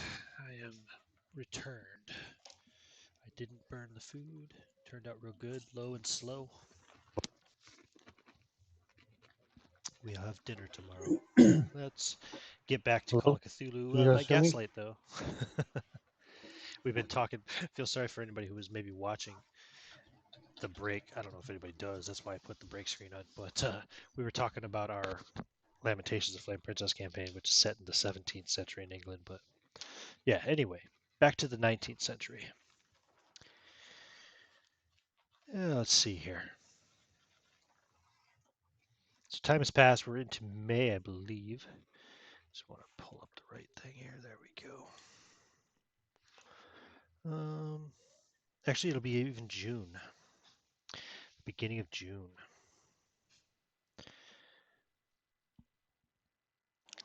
Looks to me like June 2nd. This is 1892, I believe. I had that information here. Yes, June 2nd, 1892. I just need to change that. Perfect. There will be days whenever James Chamberlain is gone, from the house and from business. Mm-hmm. They'll come back within 3 or 4 days. Got to deal with your import, export. Where's your business? It's in London. Somewhere in the city, anyway. Yeah. Yeah, somewhere. Yeah. Probably a ritzy area, where, like you have high-end clients. You don't deal with the riffraff, I imagine, right? Correct. Yes. Yeah. You might deal with a riffraff on the buying side, but not on the selling side. Fair enough. Totally makes sense. Okay. So it is early June, 1892. It's been a pretty pleasant, summery, early summer in England anyway.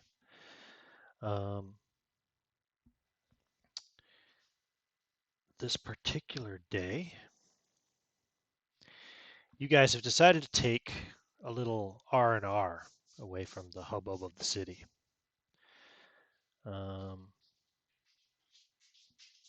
to the right spot. Here we go. So it's morning, June 2nd. The weather is fine and sunny. A gentle breeze wafts across platform 5 of Twyford Station, where you all are currently waiting for the 10 o'clock train to Henley-on-Thames. Twyford is a medium-sized Berkshire village on the train line from Reading to London's Paddington Station. It also serves as a branch line on which a small train runs to Wargrave, Shiplake, and Henley-on-Thames. That's where you're going. It's on the smaller side platform that you currently stand. The reason why you're going to Henley-on-Thames is you want to see the Henley Royal Regatta. It's an annual regatta. It's at its peak of popularity in this time period. It's patronized even by the royalty, as the name suggests, and it consists of a great number of rowing events and an important event, I should say, in the social round of the upper classes particularly. Your class, James, definitely. Your class, Spencer. Reuben, you've had some minglings, maybe, with the upper class. Certainly your partners have always been members of the upper class. But I think you yourself, you're still a middle class investigator. Loyal, what's your current credit rating, Loyal? Oh, I don't even think it's even worth mentioning. Yeah, okay, fair enough. You're of the common class anyway. 10. The lower class, a commoner. But whereas Reuben is middle class, Spencer and James are actually the two upper class, high class gentlemen here. However, people love to be associated with money and power even when they don't have any of their own. And so people from every status turn out to watch this regatta anyway. And many of the locals find temporary employment as well during the events. So that's why you are all currently going to Henley on holiday to kind of relax and check out this Royal Regatta, which you've never been to. The Queen is going to be there herself, as well as other members of the royal family. Currently, you stand on platform 5. It's only a day out. You're not going out there for several days or anything, so you don't have to have like luggage or anything of that sort. Just whatever you want to carry on your person normally. Keep in mind if you're carrying any weapons like shotguns and violin cases or something, probably should let me know. But I don't imagine you're bringing that to the regatta. Small portable revolver, of course, and then the sword cane. Cool. And a sharp wit. Spencer, James, yourselves? I have no weapons. You might have I'm armed with my you might have a wit notebook and a pen, right? and a notebook and a pen. Oh, those are deadly. Does Loyal have proper clothing? I think that since you guys never paid me last time or ever pay me officially, you probably got me a nice outfit to look. Now, keep in mind, Reuben always pays. So if anybody, even the kids, if anybody does anything, he always pays them.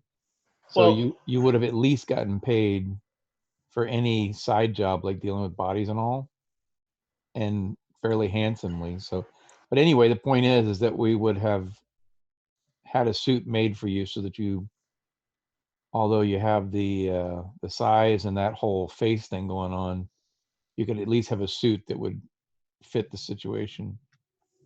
I think he doesn't usually accept any money, but you do let him stop by sometimes in the morning and to have breakfast, and you make sure that he's equipped for uh, anytime you need him.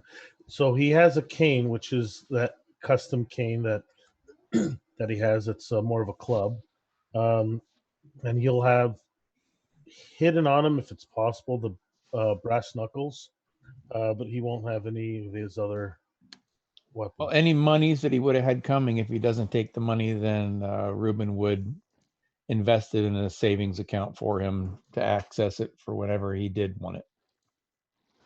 Actually, that'll work. Yeah, as long as he's kept, like, he's outfitted however he's needed to be, and you had the weapon made for him to help him walk around and stuff. It's a cane, so. Cool. James would have a revolver, Okay. and you hidden. It's sealed, of course. Yeah, in a pocket. Yeah, and then he'll have a chain, which has a switch on it where a knife comes out of the end of it, Oh, cool. Like a handle. and kind of weighted on the end that you hold, so he can take it that way and hit something, or he can stab with a sword part on the end of it. Oh, Does he like have it an comes out at the Inspector tip. Clouseau shoe knife too? A what? Inspector Clouseau, he clicks his heel and a shoe and a blade comes out of his knife, out of his Yeah, shoe. yeah. James West used to do that in Wild Wild Mhm. West.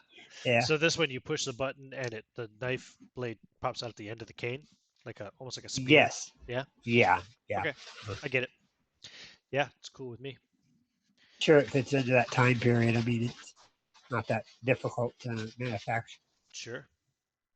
Very good. Um, you see a tall man in a dark suit and bowler hat kind of approach. Oh, my cat's knocking shit over. Hold on a second. 1 second. Sorry. The fuck did you just do, you jackass? Cat lays on him, Sorry, I'll put it down. keeping him company when he's sick, loving on him, and she acts like Yes. a cat, and he goes over and beats her, I'm not beating her. Take it easy, brother.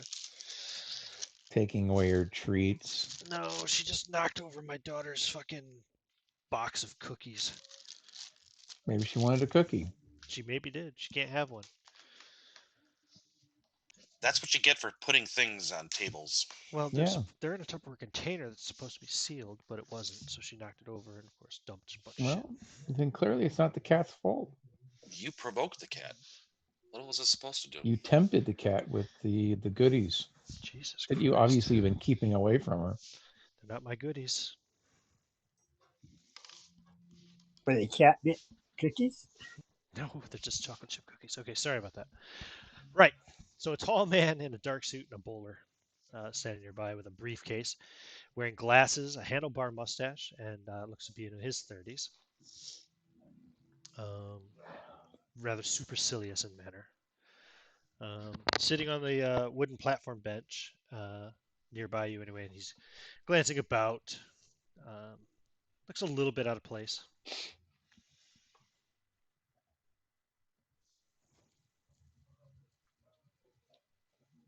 Well, Ruben will just keep an eye on the odd individual that's standing out. Mm.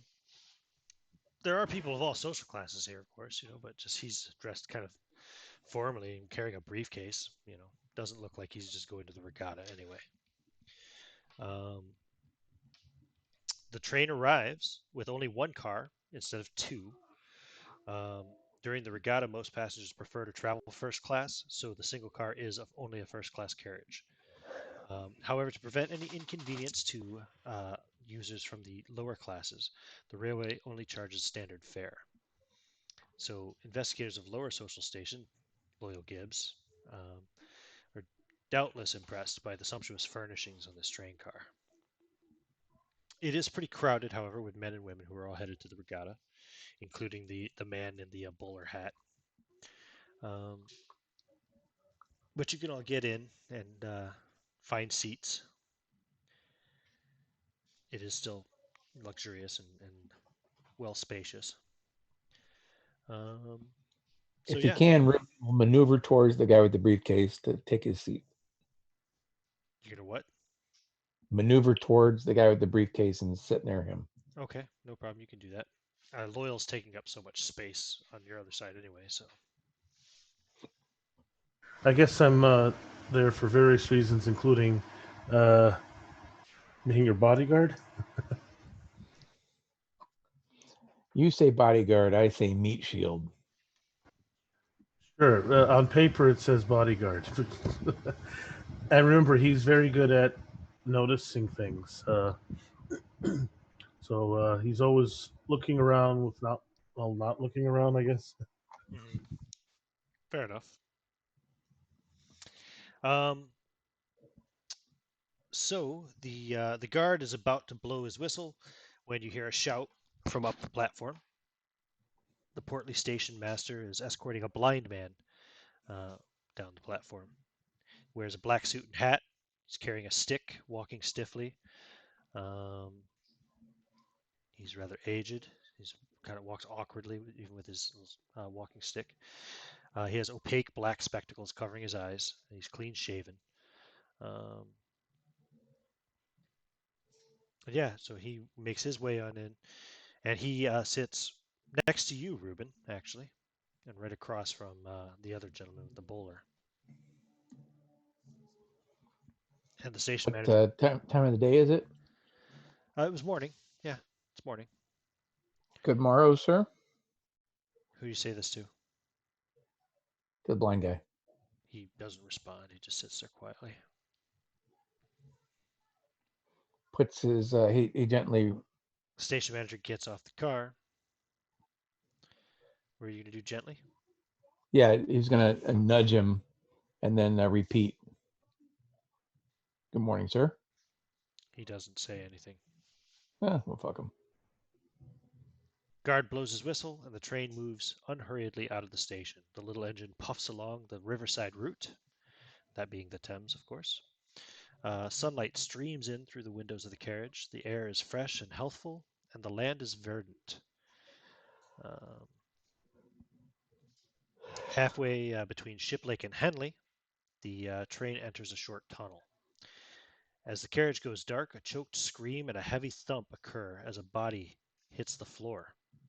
Then the jolt and squeal of the emergency brakes locks the passengers in their seats, and the little train grinds to a halt, still in the tunnel. Um, John, you're playing Ruben. You sat next to the blind man, kind of close to the other gentleman in the bowler. You Correct. feel sudden pulses of warm, sticky liquid, a fine spray as if from a tube, and there's a sharp, sweet scent which fills the coach. It's pitch black. Hmm. What are you guys doing? You're in the dark in this tunnel. The train is stopped. All right, everyone. All right. Don't panic. Don't panic. I'm sure everything's under control. Just stay where you are and relax. Sure, they will have things sorted out soon. You can hear the engineer in the distance speculating as to what sort of fools stopped the train in the middle of a tunnel. His angry footsteps approach through the gravel. And then he appears bearing a lamp. The pool of light. Sorry, actually, no, the guard appears bearing a lamp. The pool of light moves across the coach, and gasps of horror are general as the gentleman in the bowler dangles from the emergency cord next to the window, his right hand clutching it in a death grip. And held up right against him, um, is the blind man. There is the hilt of a knife protruding from the man in the bowler's chest.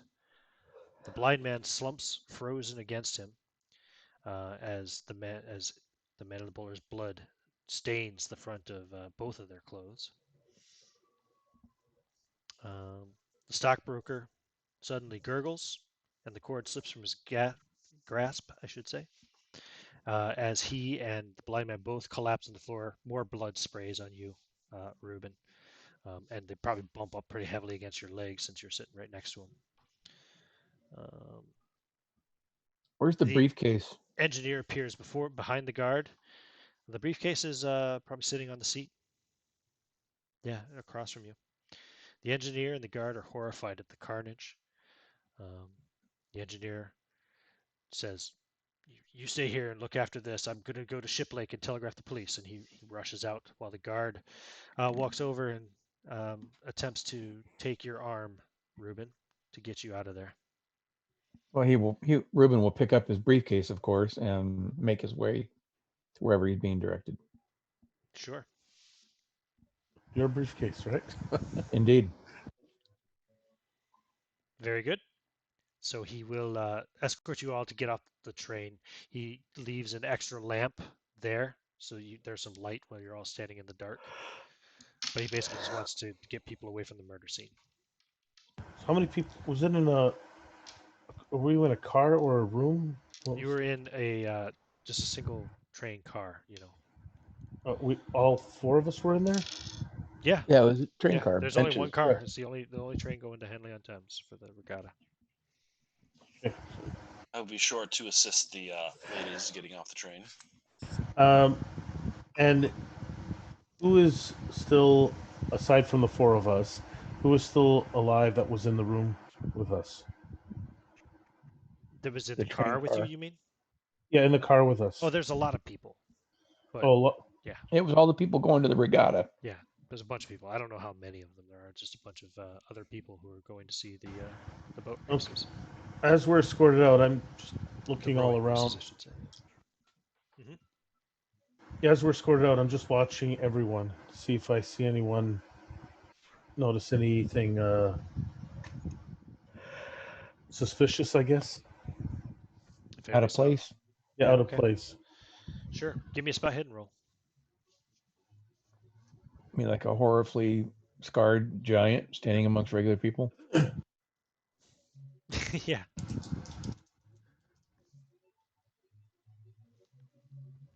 How'd you do, Loyal? I can't hear you either, Paul. Sorry, 2 over. I have 75 and I rolled 77. Do you want to spend 2 luck? Or do you just want to go with the unsure roll? Yet you have a really good spot hidden. I know. Do you want to spend 2 points of luck? How's your luck? It's a 33. No. Do you want to take the loss? It's fine. You know what? No, I'm going to do it. I Spend dropped 2 it luck? too. Okay. Yeah. Yep. You look around, so you're looking for suspicious behavior amongst the people that are gathered. They're all just afraid and freaked out. None of them seem suspicious at all. In fact, the most suspicious person standing here probably is you, just because of Well, your ominous yeah. signs. Well, the most suspicious one I see is that gentleman who just took the briefcase, but I don't point him out. Right, of course. Spencer, and you're helping ladies off the train, you said, right? Definitely. Yeah. James. James, do you want to get off the train or do you want to stay there where the murder scene is? It's up to you. The guard is asking you to get off the train. So, Loyal is still in the car, or did he go Nope, after Loyal's her? gotten out. Loyal's out Okay. amongst the other passengers. So And there is, well, Spencer's going out there helping people out. Ruben is out there currently. He took his briefcase and went out there. okay, well, I'll go ahead and go out then. You go out as well. Okay, cool. So you guys can all gather together if you wish then. As the guard checks, once everybody's off, he comes off and he goes walking back towards the front of the train again, leaving you guys all just there. What are you doing? I pull out a handkerchief and I hand it to Ruben. Okay. Based upon experiences that Ruben has gone through in the last couple of years, he's going to keep a lantern on the murder, just in case. Okay, so you either get up and walk away or something. That's the general idea, or something Well, the bursts guard out has of. gone. If you want to try to investigate that at all, it's up to you. Um, Some of you have influence or possible reason. You are also members of an inquiry agency, so I don't know. It's up to you if you want to. You do have a lot of one of their blood. You're not sure who. They both seem to be dead. You assume the blood came from Ruben will step up and take the initial scene in, see if anything is outstanding. So yeah, the blind man definitely is dead, but you don't see any wound on him.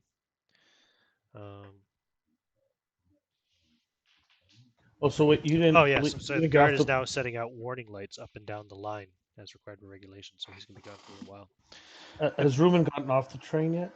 Oh yeah, Yeah, Okay. he did. He's getting back on to take a look. Although you Uh, have the briefcase as well. indeed, it's my briefcase.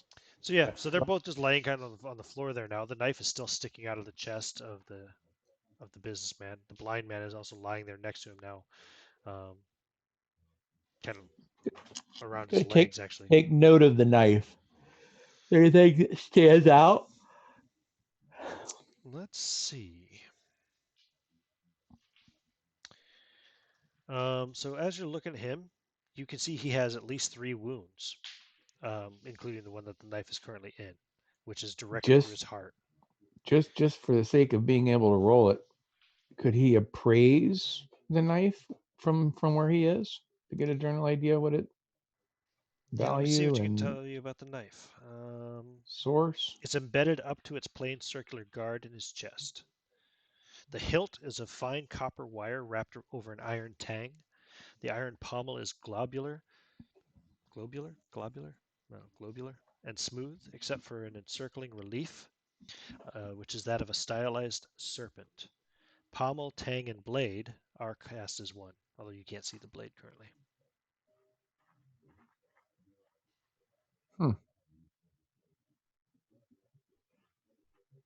Okay, And you still hold the briefcase, of course. of course. Just in case you didn't read, Loyal does follow Ruben back on, Okay. and The train he's there. sags as he climbs on. Yeah. Uh, he's there if you want to. He's there if you want to give him the briefcase. If not, he's just going to stand by with you. Okay. As you wish. The guard is still setting out beacons up and down the tunnel. He's going to look back to the seat where he was sitting and see if there's any sort of path indications, perhaps. Because something happened right at his feet. Are there like footprints and such in blood? Or a puddle of blood on one seat, anything like that? Okay, well, why don't you give me let me see, what would that roll be? Unless you have something special to add. I'd say it's like a spot hidden, I guess, basically. Trying to search for clues. Perhaps he's appraising the situation? No. No. No. You might be able Damn to it. praise the knife, I guess. The hilt, it looks like it's pretty well made anyway. Master Ruben, he's saying with a little more. Not that he doesn't show you respect, but just a little more respect at this point. And he says, "Would you like me to take a look?" Um, Loyal, you can do whatever you'd like. You're going to find that not too many people are going to object. I'll just making it all official, like. Well, of course. I will do the spot hidden, and the spot hidden results therefore are, survey says, a 44, and his spot hidden is a 61. So it's a Okay. regular success. Yeah, all the blood seems to be on one side. It doesn't seem like the other man lost any blood at all, that you can tell. All the blood that's on the front of him seems to have come from the stabbing victim. All right. Well, then that happened. What are you Those doing, guys Loyal? still on the train? Yes, they've gone back on the train.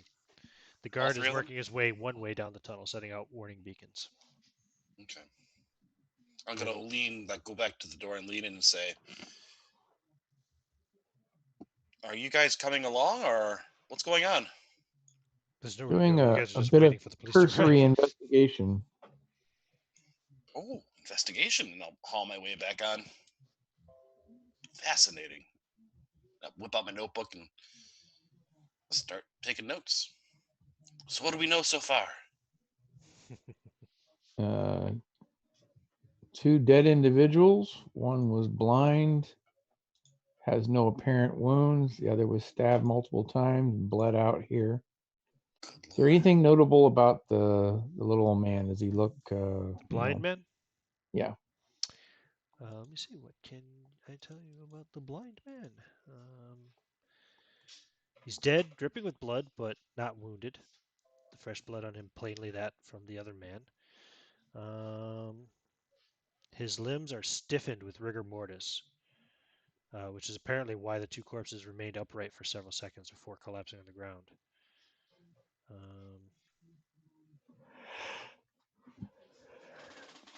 I don't know. How much do you want to examine him? I just want to see if, we've run into some fairly exotic individuals, just taking in whether he was something other than what it seemed.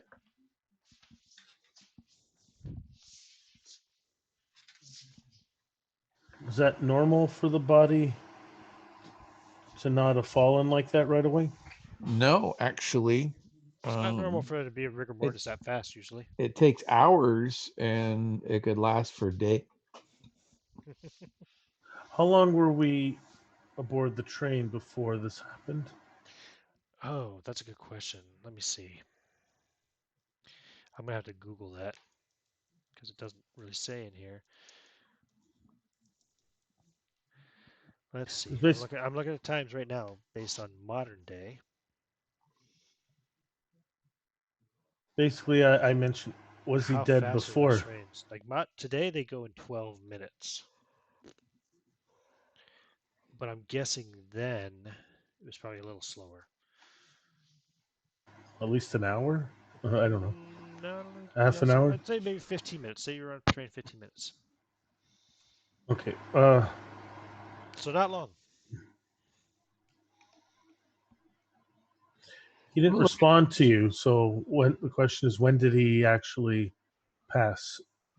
Not that he sat down in the chair, so he was alive at that point. True. He's going to take a look at any obvious signs of the face, hair, and hands of the man that was killed. Does it appear to have like flashes of white in his hair, or the man who was killed? Does he appear to be aged beyond his age? No. You can see the bulge of a wallet from one of his pockets. Come on, idiot. Stop messing around. Piss me off, cat. Jesus Christ.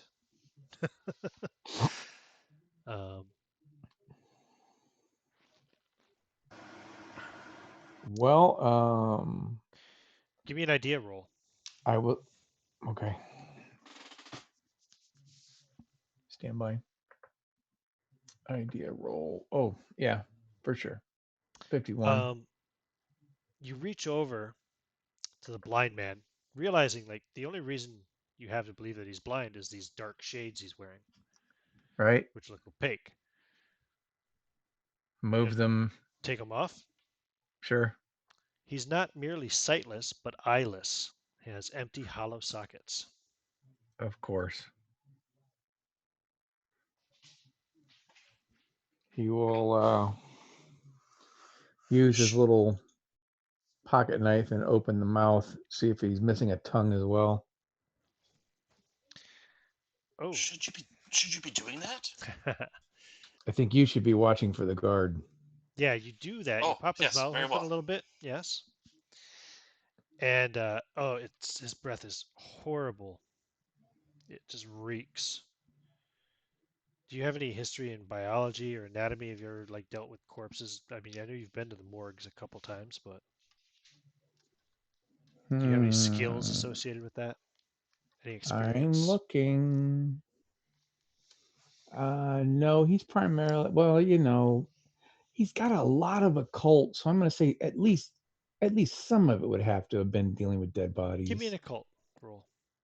I mean, he did collect body parts. Give me a occult roll, or also you could give me a Cthulhu Mythos roll. So why on earth would I do that? Make one roll against both skills. We'll see how you do.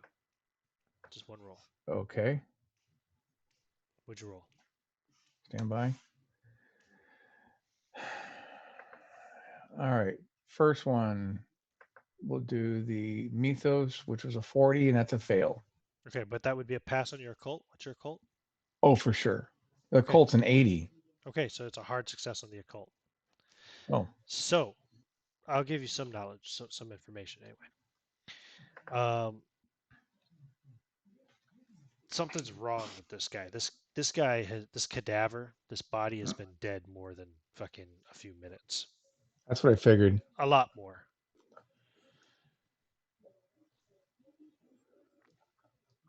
All right, he's gonna. Yeah, his breath stinks of like decay and death. Yeah, that's what I figured. A zombie of some sort. Whoa! Step back. Everybody, step back. Actually, Loyal steps forward. He may be a necro automaton or zombie or something along those lines. Don't touch his skin. I get a feeling. Did you want to check the wallet or whatever on the other guy, the murdered victim? I was going to get to that, but Okay. I'm just thinking about it. You know. when he told everybody to take a step back, Mhm. he's got the torch in hand, Mhm. and he will turn it away as he does a sleight of hand for the wallet. Sure. Give me a sleight of hand roll. Sleight of hand roll. It is a 7. That's like an And extreme he success. has a sleight of hand of 76. That's So extreme success. Yeah, extreme success. Nobody sees anything. You wipe it like a master thief. He will hand his the light. briefcase and his wallet. Yep. And he will put it into his pocket and take a step back. Okay. I think we should go ahead and we've assessed as much as we can at the moment. Let's go ahead and step away and leave these men to their future fates from the police. And just going to keep an eye on the creepy little dude because I expected him to jump up at any time. Okay. And because it has made him nervous, he's going to look around to see if there's any machinery type things and You were noting on a it. train. Beyond that, I mean like clockworks and such like that. Oh, give me a spot hidden roll. Stand by. 57, and he has a 61. Okay. No, there are not. Good. Just as well. The guard comes by, sees everybody's outside still, no problem. Goes down the other line, end of the line, the other side of the train to lay out warning beacons in that direction as well. All right, we have a lot of guests to deal with. Is there a concierge or anything dealing with them? No, there's no. Let me go back here and see what it said about that. There was something about the train. Yeah, there's no conductor because the trip is too short. There's just an engineer and a guard. So the engineer ran off, ran down the line to call the police, summon the police, and the Ladies and guard is gentlemen, laying out the. everyone remain calm. I am Mr. Ruben Carmichael, and I represent Hudson and Brand Investigations. We've took an initial review of the situation and find that you are safe. Just stay together and watch your footing in the darkness.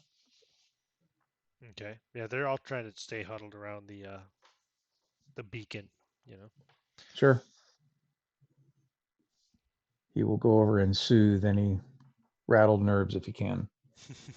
He's Yeah, I got think his Spencer little. was already probably doing some of that too, right? Exactly. He's got his little. Cool. Yeah, you guys can calm the little crowd bit of down. alcohol if anybody needs a touch. Okay. Brace themselves. You want to wait for the police to arrive then, or do anything else? He's keeping an eye on the creepy dude. See if he pops up. How long are you watching for? Actually, if you leave Loyal the light, he will stay there watching the scene, and keeping an eye on it. He's not gonna. He wants to make sure no one touches it or or something happened. Well, he's got the light with him, but he would have kept it shining on the creepy little dude. So you definitely you do have light. Okay, yeah, that's what I'm doing. I'm not. It's not like I'm going to talk to the police or the guard or anything. So I'm going to stay here and do what I do best. Okay, no problem. That it then? Just hanging out with the people, keeping everybody calm. That's all we're doing. So There it takes are other about members 40 of our. minutes before half dozen police arrive, headed by an inspector. When the inspector comes up, he's going to interrupt before he gets to him and then pull him to the side. Yeah, he was approaching you guys anyway. He says, "I'm Inspector Longtree." Longtree? Longtree, James Longtree, head of the Henley Constabulary. He's a semi-rotund man, balding definitely on the forehead a bit, but he's got his hair, kind of parted down the middle otherwise, and he's got a little bit of a mustache on him, a little bushy mustache actually. So yeah, he said, "I'm Inspector James Longtree. You introduce yourself or no?" Absolutely. Inspector You were covered Ruben in Brand blood, Carmichael. sir. Yes, I was next to the two gentlemen as they apparently killed each other. Now you will be a very important witness then. I would note we are members of members and owners of an investigation investigation company, and I would note that there is something very unusual about one of those individuals. You've examined the crime scene already then? No, sir. I just observing it as from here. What I'm going to tell you is obvious. Very well. Well, we're going to want everybody from the train actually to come down to the let me see who it is. Yeah, to come with us to the police station and make written statements regarding But the before we crime. leave, I think that you should inspect the bodies. Of course I There's will. That's my job. something unseemly. Perhaps you'd like to be a bit more plain, sir. It appears that one of the bodies is already rotting. I suspect there's some sort of poison involved. I see.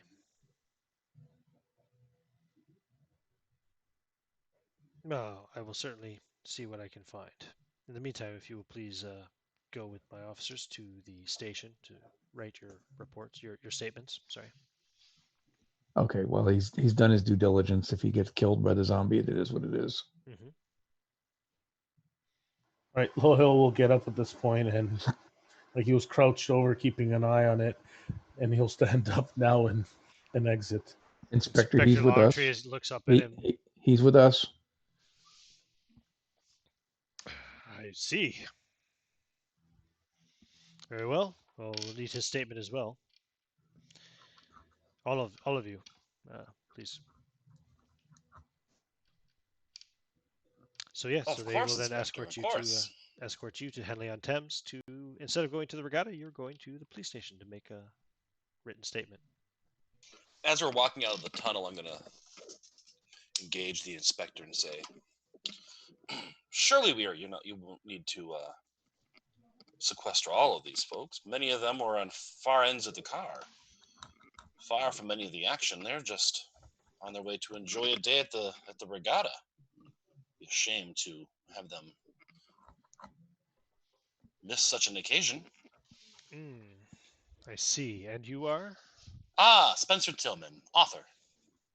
I see. And currently assisting the Hudson Brand Investigation Agency. What's your credit rating? 60. 60? Mm-hmm. Jesus Christ. Right. Well, I can see where some of these people may not have any valuable information.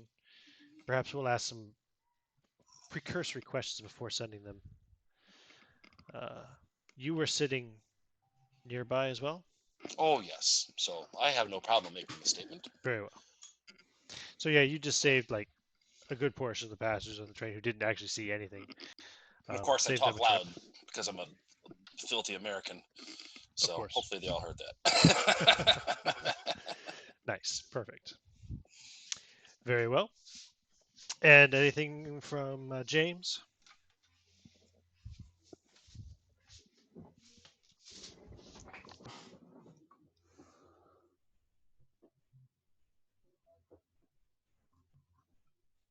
You Rob, there, you Rob? muted. Perhaps he's not. Okay, we'll just assume no for the moment. He'll just go along and write a factual report, I would imagine, or statement. Yeah, he's just hanging out. Cool. Okay, cool. Sorry, you were muted or something for a while. So, what do you put in your statements? Anything I need to know specifically? I will just say that the train plunged into the dark tunnel, and shortly after, the sounds of a struggle and thumping rang out through the car. It wasn't until the screeching of the brakes stopped before we realized something terrible was amiss. Then, when the guard came with his lantern and revealed the horrible situation, oh, it was like a nightmare come to life. Brilliant. Okay. Ruben, what do you put in your statement? That there was a bit of commotion when the train lurched to a halt. There was a splatter of blood, and he presents himself and says that the two individuals were on either side of me, and they both ended up being at the at the handle for the emergency brake, Mm-hmm. and that one of them smelled of extreme death. Okay. So you put in all the facts that don't include you stealing the man's briefcase and wallet. I don't remember anything of that sort, sir. No. That's just me asking, of course. I understand. Okay, cool. Loyal just says, came in, strange, not polite, and I closed my eyes. Okay. Because I know that nothing he can say is he's not gonna add anything to what Yep, he's seen. fair enough. Just to clarify, Ruben didn't steal anything. He was collecting evidence. But nobody saw Well, you collect evidence, or no one's saying anything.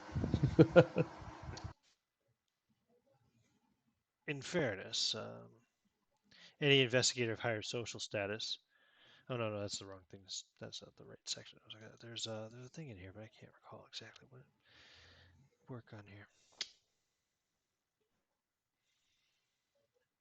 Anyway, of course, the proper authorities are on hand to handle the investigation. So, as a gentleman, you would understand you are expected to cooperate with and assist any such, Will mention one other thing in my report. Yep. That as we waited for the train, the blind man, one of the two involved in the incident, escorted to the train by the station master in London. Perhaps Actually, he it was might Twyford. have, Yeah. in Twyford, he might have some additional information for you, because surely he took custody of the man from someone else. Indeed. Very well. We will definitely consider And then talking I'll to that gentleman. remember, damn, I should tell Ruben that. Yeah, it's good. You tell him you got on the train at Twyford, and I don't know if it's Twyford or Twyford or what it is. I'm probably saying it wrong. I'm going to say Twyford because that's what it looks like the way it's spelled. Twyford. So that's good. Good to include. No problem. If it's Welsh, it probably is pronounced cheddar. Yeah, right.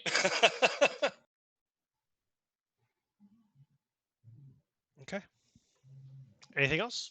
I mean, you'll spend a good portion, right? It'll be into the afternoon before you get out of the police station. Yeah, I definitely take way longer than I need to. Oh, yeah. So it's definitely, you've missed lunch. Sorry. You've missed lunch. I would say that the bulk of the people here are high social status. They would probably need to provide lunch. There'd be bitching and moaning. Okay, let's see. What's your luck? Rubens? Yes. It's your Come idea. on. His name's like a sandwich. Just give him a sandwich. All right, hold on. Reuben's my favorite sandwich. It is a delicious sandwich. His luck is currently an 11. Okay. Do you want to roll it or do you want me to? Go Because I ahead. already did. I don't think it'll matter. Go ahead. Okay. Yeah. No. Nope. They weren't prepared for this many people. There is not lunch. Sorry. Everybody Okay. will be looking for a lunch when they get out. But at least they'll be in Henley on Thames. So, what do you want to do? You do have evidence. Yep. Well, he's going to wait till he's in a less public and eyes-on situation to review said evidence. Okay. Well, since it's so late in the afternoon, perhaps we can find lodging for the evening before we head back. Indeed. You can, or you can go and try and catch the rest of the regatta. This is much more exciting. We can always follow up with a regatta. Yep. So you look for a room. Spencer, what's your luck? My luck is 65. Wow, I rolled an odd 7. Even Ruben would have made that luck roll. Yep, you find rooms. Because of Wonderful. your social status, you're able to secure 2 double rooms.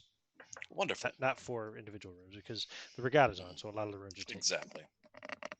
So, have rooms. Indeed. Cat. My cat's being a jerk. All right. Aren't most cats? So you And get I will rooms? order. And I'll order room service for everybody. Nice. They have room service in the Victorian era? Probably. Sure. Boom. A major luck anyway. Yep. They've got food. The hotel will be happy to feed you. So yeah. When the opportunity presents himself to not be observed, he will check out the wallet. Okay, so the wallet is the first thing you look at. It identifies the man, obviously, as Horatio Cartwright. There are calling cards and business cards in there for him. His personal address, printed as a Chelsea address, has been altered in ink to 2 Church Street, Mortlake. Mortlake is a western suburb of London, on the river.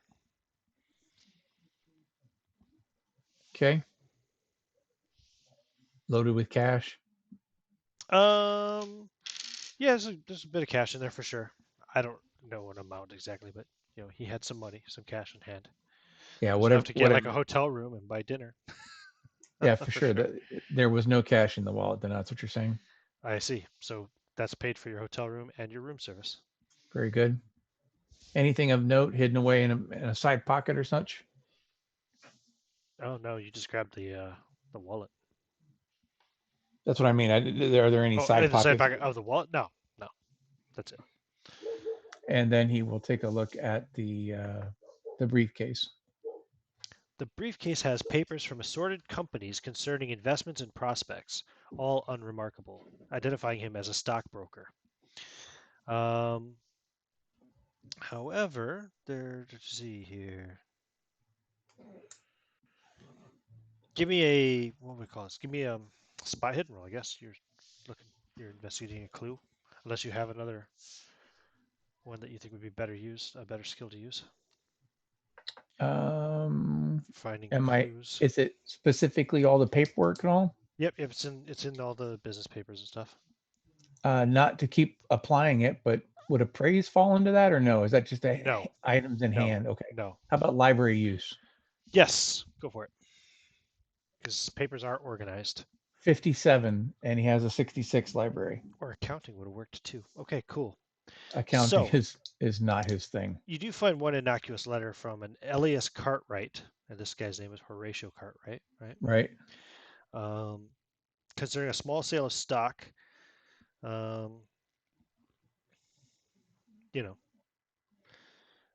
and in addition to this, you also find an unsealed brown envelope addressed in copperplate handwriting to J. Oldacre, Esquire, 9 Hart Street, Henley on Thames. It's written in the top right-hand corner. In the top right-hand corner is written by hand, and there's something in the envelope. Stop it, take it. Sorry. All right, so let's take a look at the envelope. It is a letter. It says, "My honored friend Jeremiah, By the time you read this, I fear that I shall be dead. But the time has come to act. Nystor Ferenc, that's Nystor Frencz, I'm assuming it's Nystor Ferenc or Nistor Ferenc, means to raise the Dulcarnon with incalculable consequences.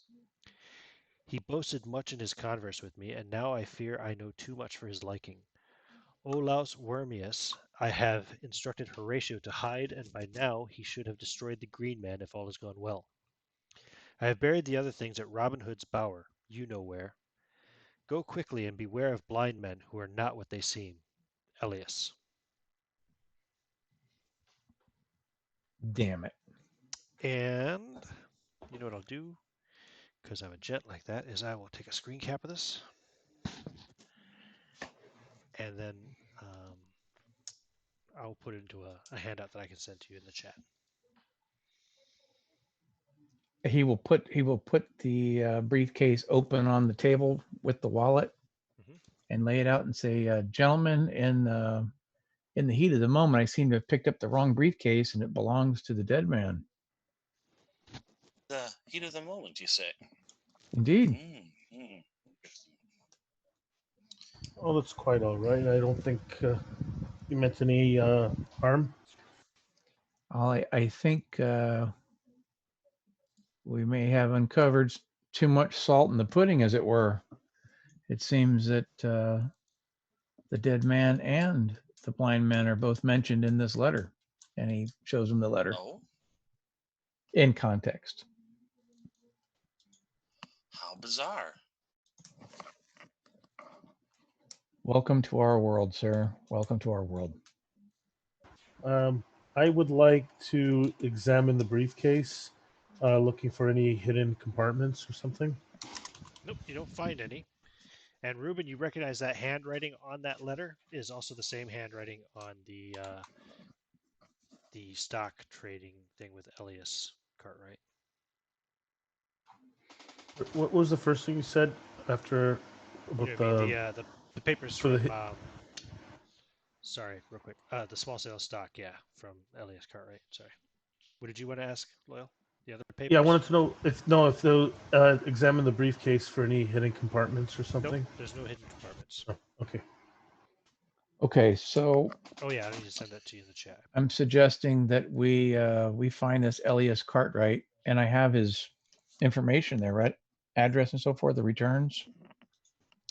Yeah, I gave it to you before. I can tell you again. I got it. It's he lives on the Thames. I was writing it down, but I missed the actual address, but it's on Thames. Yeah, I'll tell you in a second. I just don't have the PDF in front of me. 2 seconds. Elias Cartwright, So J. Acre. hold on a second. Horatio Cartwright, you had his address. Yep, 2 Church Street. 2 Church Street, Mortlake, which is a suburb of London on the west on the Thames. The envelope was addressed to J. Oldacre Esquire, J. Yep, Oldacre Esquire, 9 Hart Street, Henley on Thames. 9 Hart. And you can assume from the letter that the J is for Jeremiah. Yes. Now, do we have anything that puts an address for Elias So Cartwright anywhere? 1 second. Pull this back up again.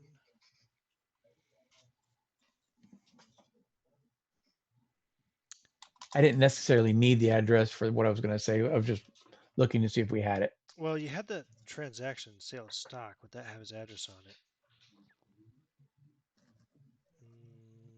Hold on a second. It appears that the Cartwrights are related and involved in the situation. And though it is a shame about Horatio, there's nothing we can do about that. But I think we should find this Elias immediately to let him know that the situation may have gone south and see if we can assist. This letter is interesting. I have questions about some of his contents as well. It mentions something about raising the Dulcarnon. Could that possibly be a ship? Do you have a Colt? I do. Roll it, please. Rather good occult, actually. As do many of us. You don't Okay. I don't see anything here. Really quiet. Well, except Loyal. Loyal doesn't have any occult. He is a cult. I rolled a 58 on my occult roll. And I have 75, I think. Ooh, look at you. Yes. Okay. Scab. At least that is the occult. Here we go. Have you muted yourself, Ian? No. Can you hear me? Yeah, Yes. you're just a little quiet. Okay. Sorry. Any better? Much better, yes. Okay. So the Delcarnan. Delcarnan is a word that has come to mean a dilemma at Delcarnan, or a person in a dilemma, like halted between two opinions. However, the word is medieval Latin and borrowed from an Arabic word, Delcarnain, which meant two-horned, taking the meaning bicornus or cornutus, literally Lord of the Two Horns. Fantastic. You made your occult roll, right? It did. So you think it's probably a synonym for like the horned man, an untamed stag-headed force that links humanity with the animal world, a symbol of life's extra-human virility, fecundity, and ferocity. In consort with the million-breasted mother wife, the couple symbolically regenerate each year's life for the next year. All right, I'll mention all of that. And then Robin Hood's Bower and the Green Man. The Green Man sounds familiar, but destroyed. Who could destroy that? Because isn't he like a forest spirit or something? Yeah, he represents the heart of the forest. I think we should find this Elias Cartwright. I think that's Robin Hood's Bower as well. Interesting. Something to do with forests and vitality. You could do some kind of research on it to try to find out what Robin Hood's power means. I want to get a chance. Keep that in mind. Okay, cool. I can take this handout down now, I suppose. Did you guys all receive that also in the text, in the chat? Mm-hmm. Cool. Yes. Okay, good. There's three other names, well, four names in that letter that all bear investigation. Mr. Forens, Olaus Wormius, Elias, and Jeremiah.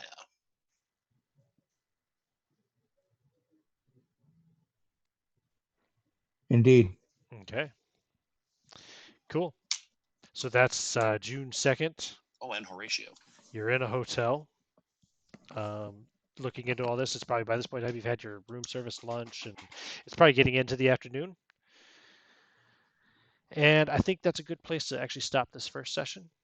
Very good. Got the little, what do you want to call it? The little hook is thrown. Now, we won't be playing in 2 weeks' time because I'll be running a 4-night Highway of Blood spectacular for GaryCon. But we'll pick this up again in 4 weeks. And by that point in time, our clocks will have aligned properly. I will have sprung my clock ahead an hour, so it'll actually happen an hour earlier than it did tonight, you know?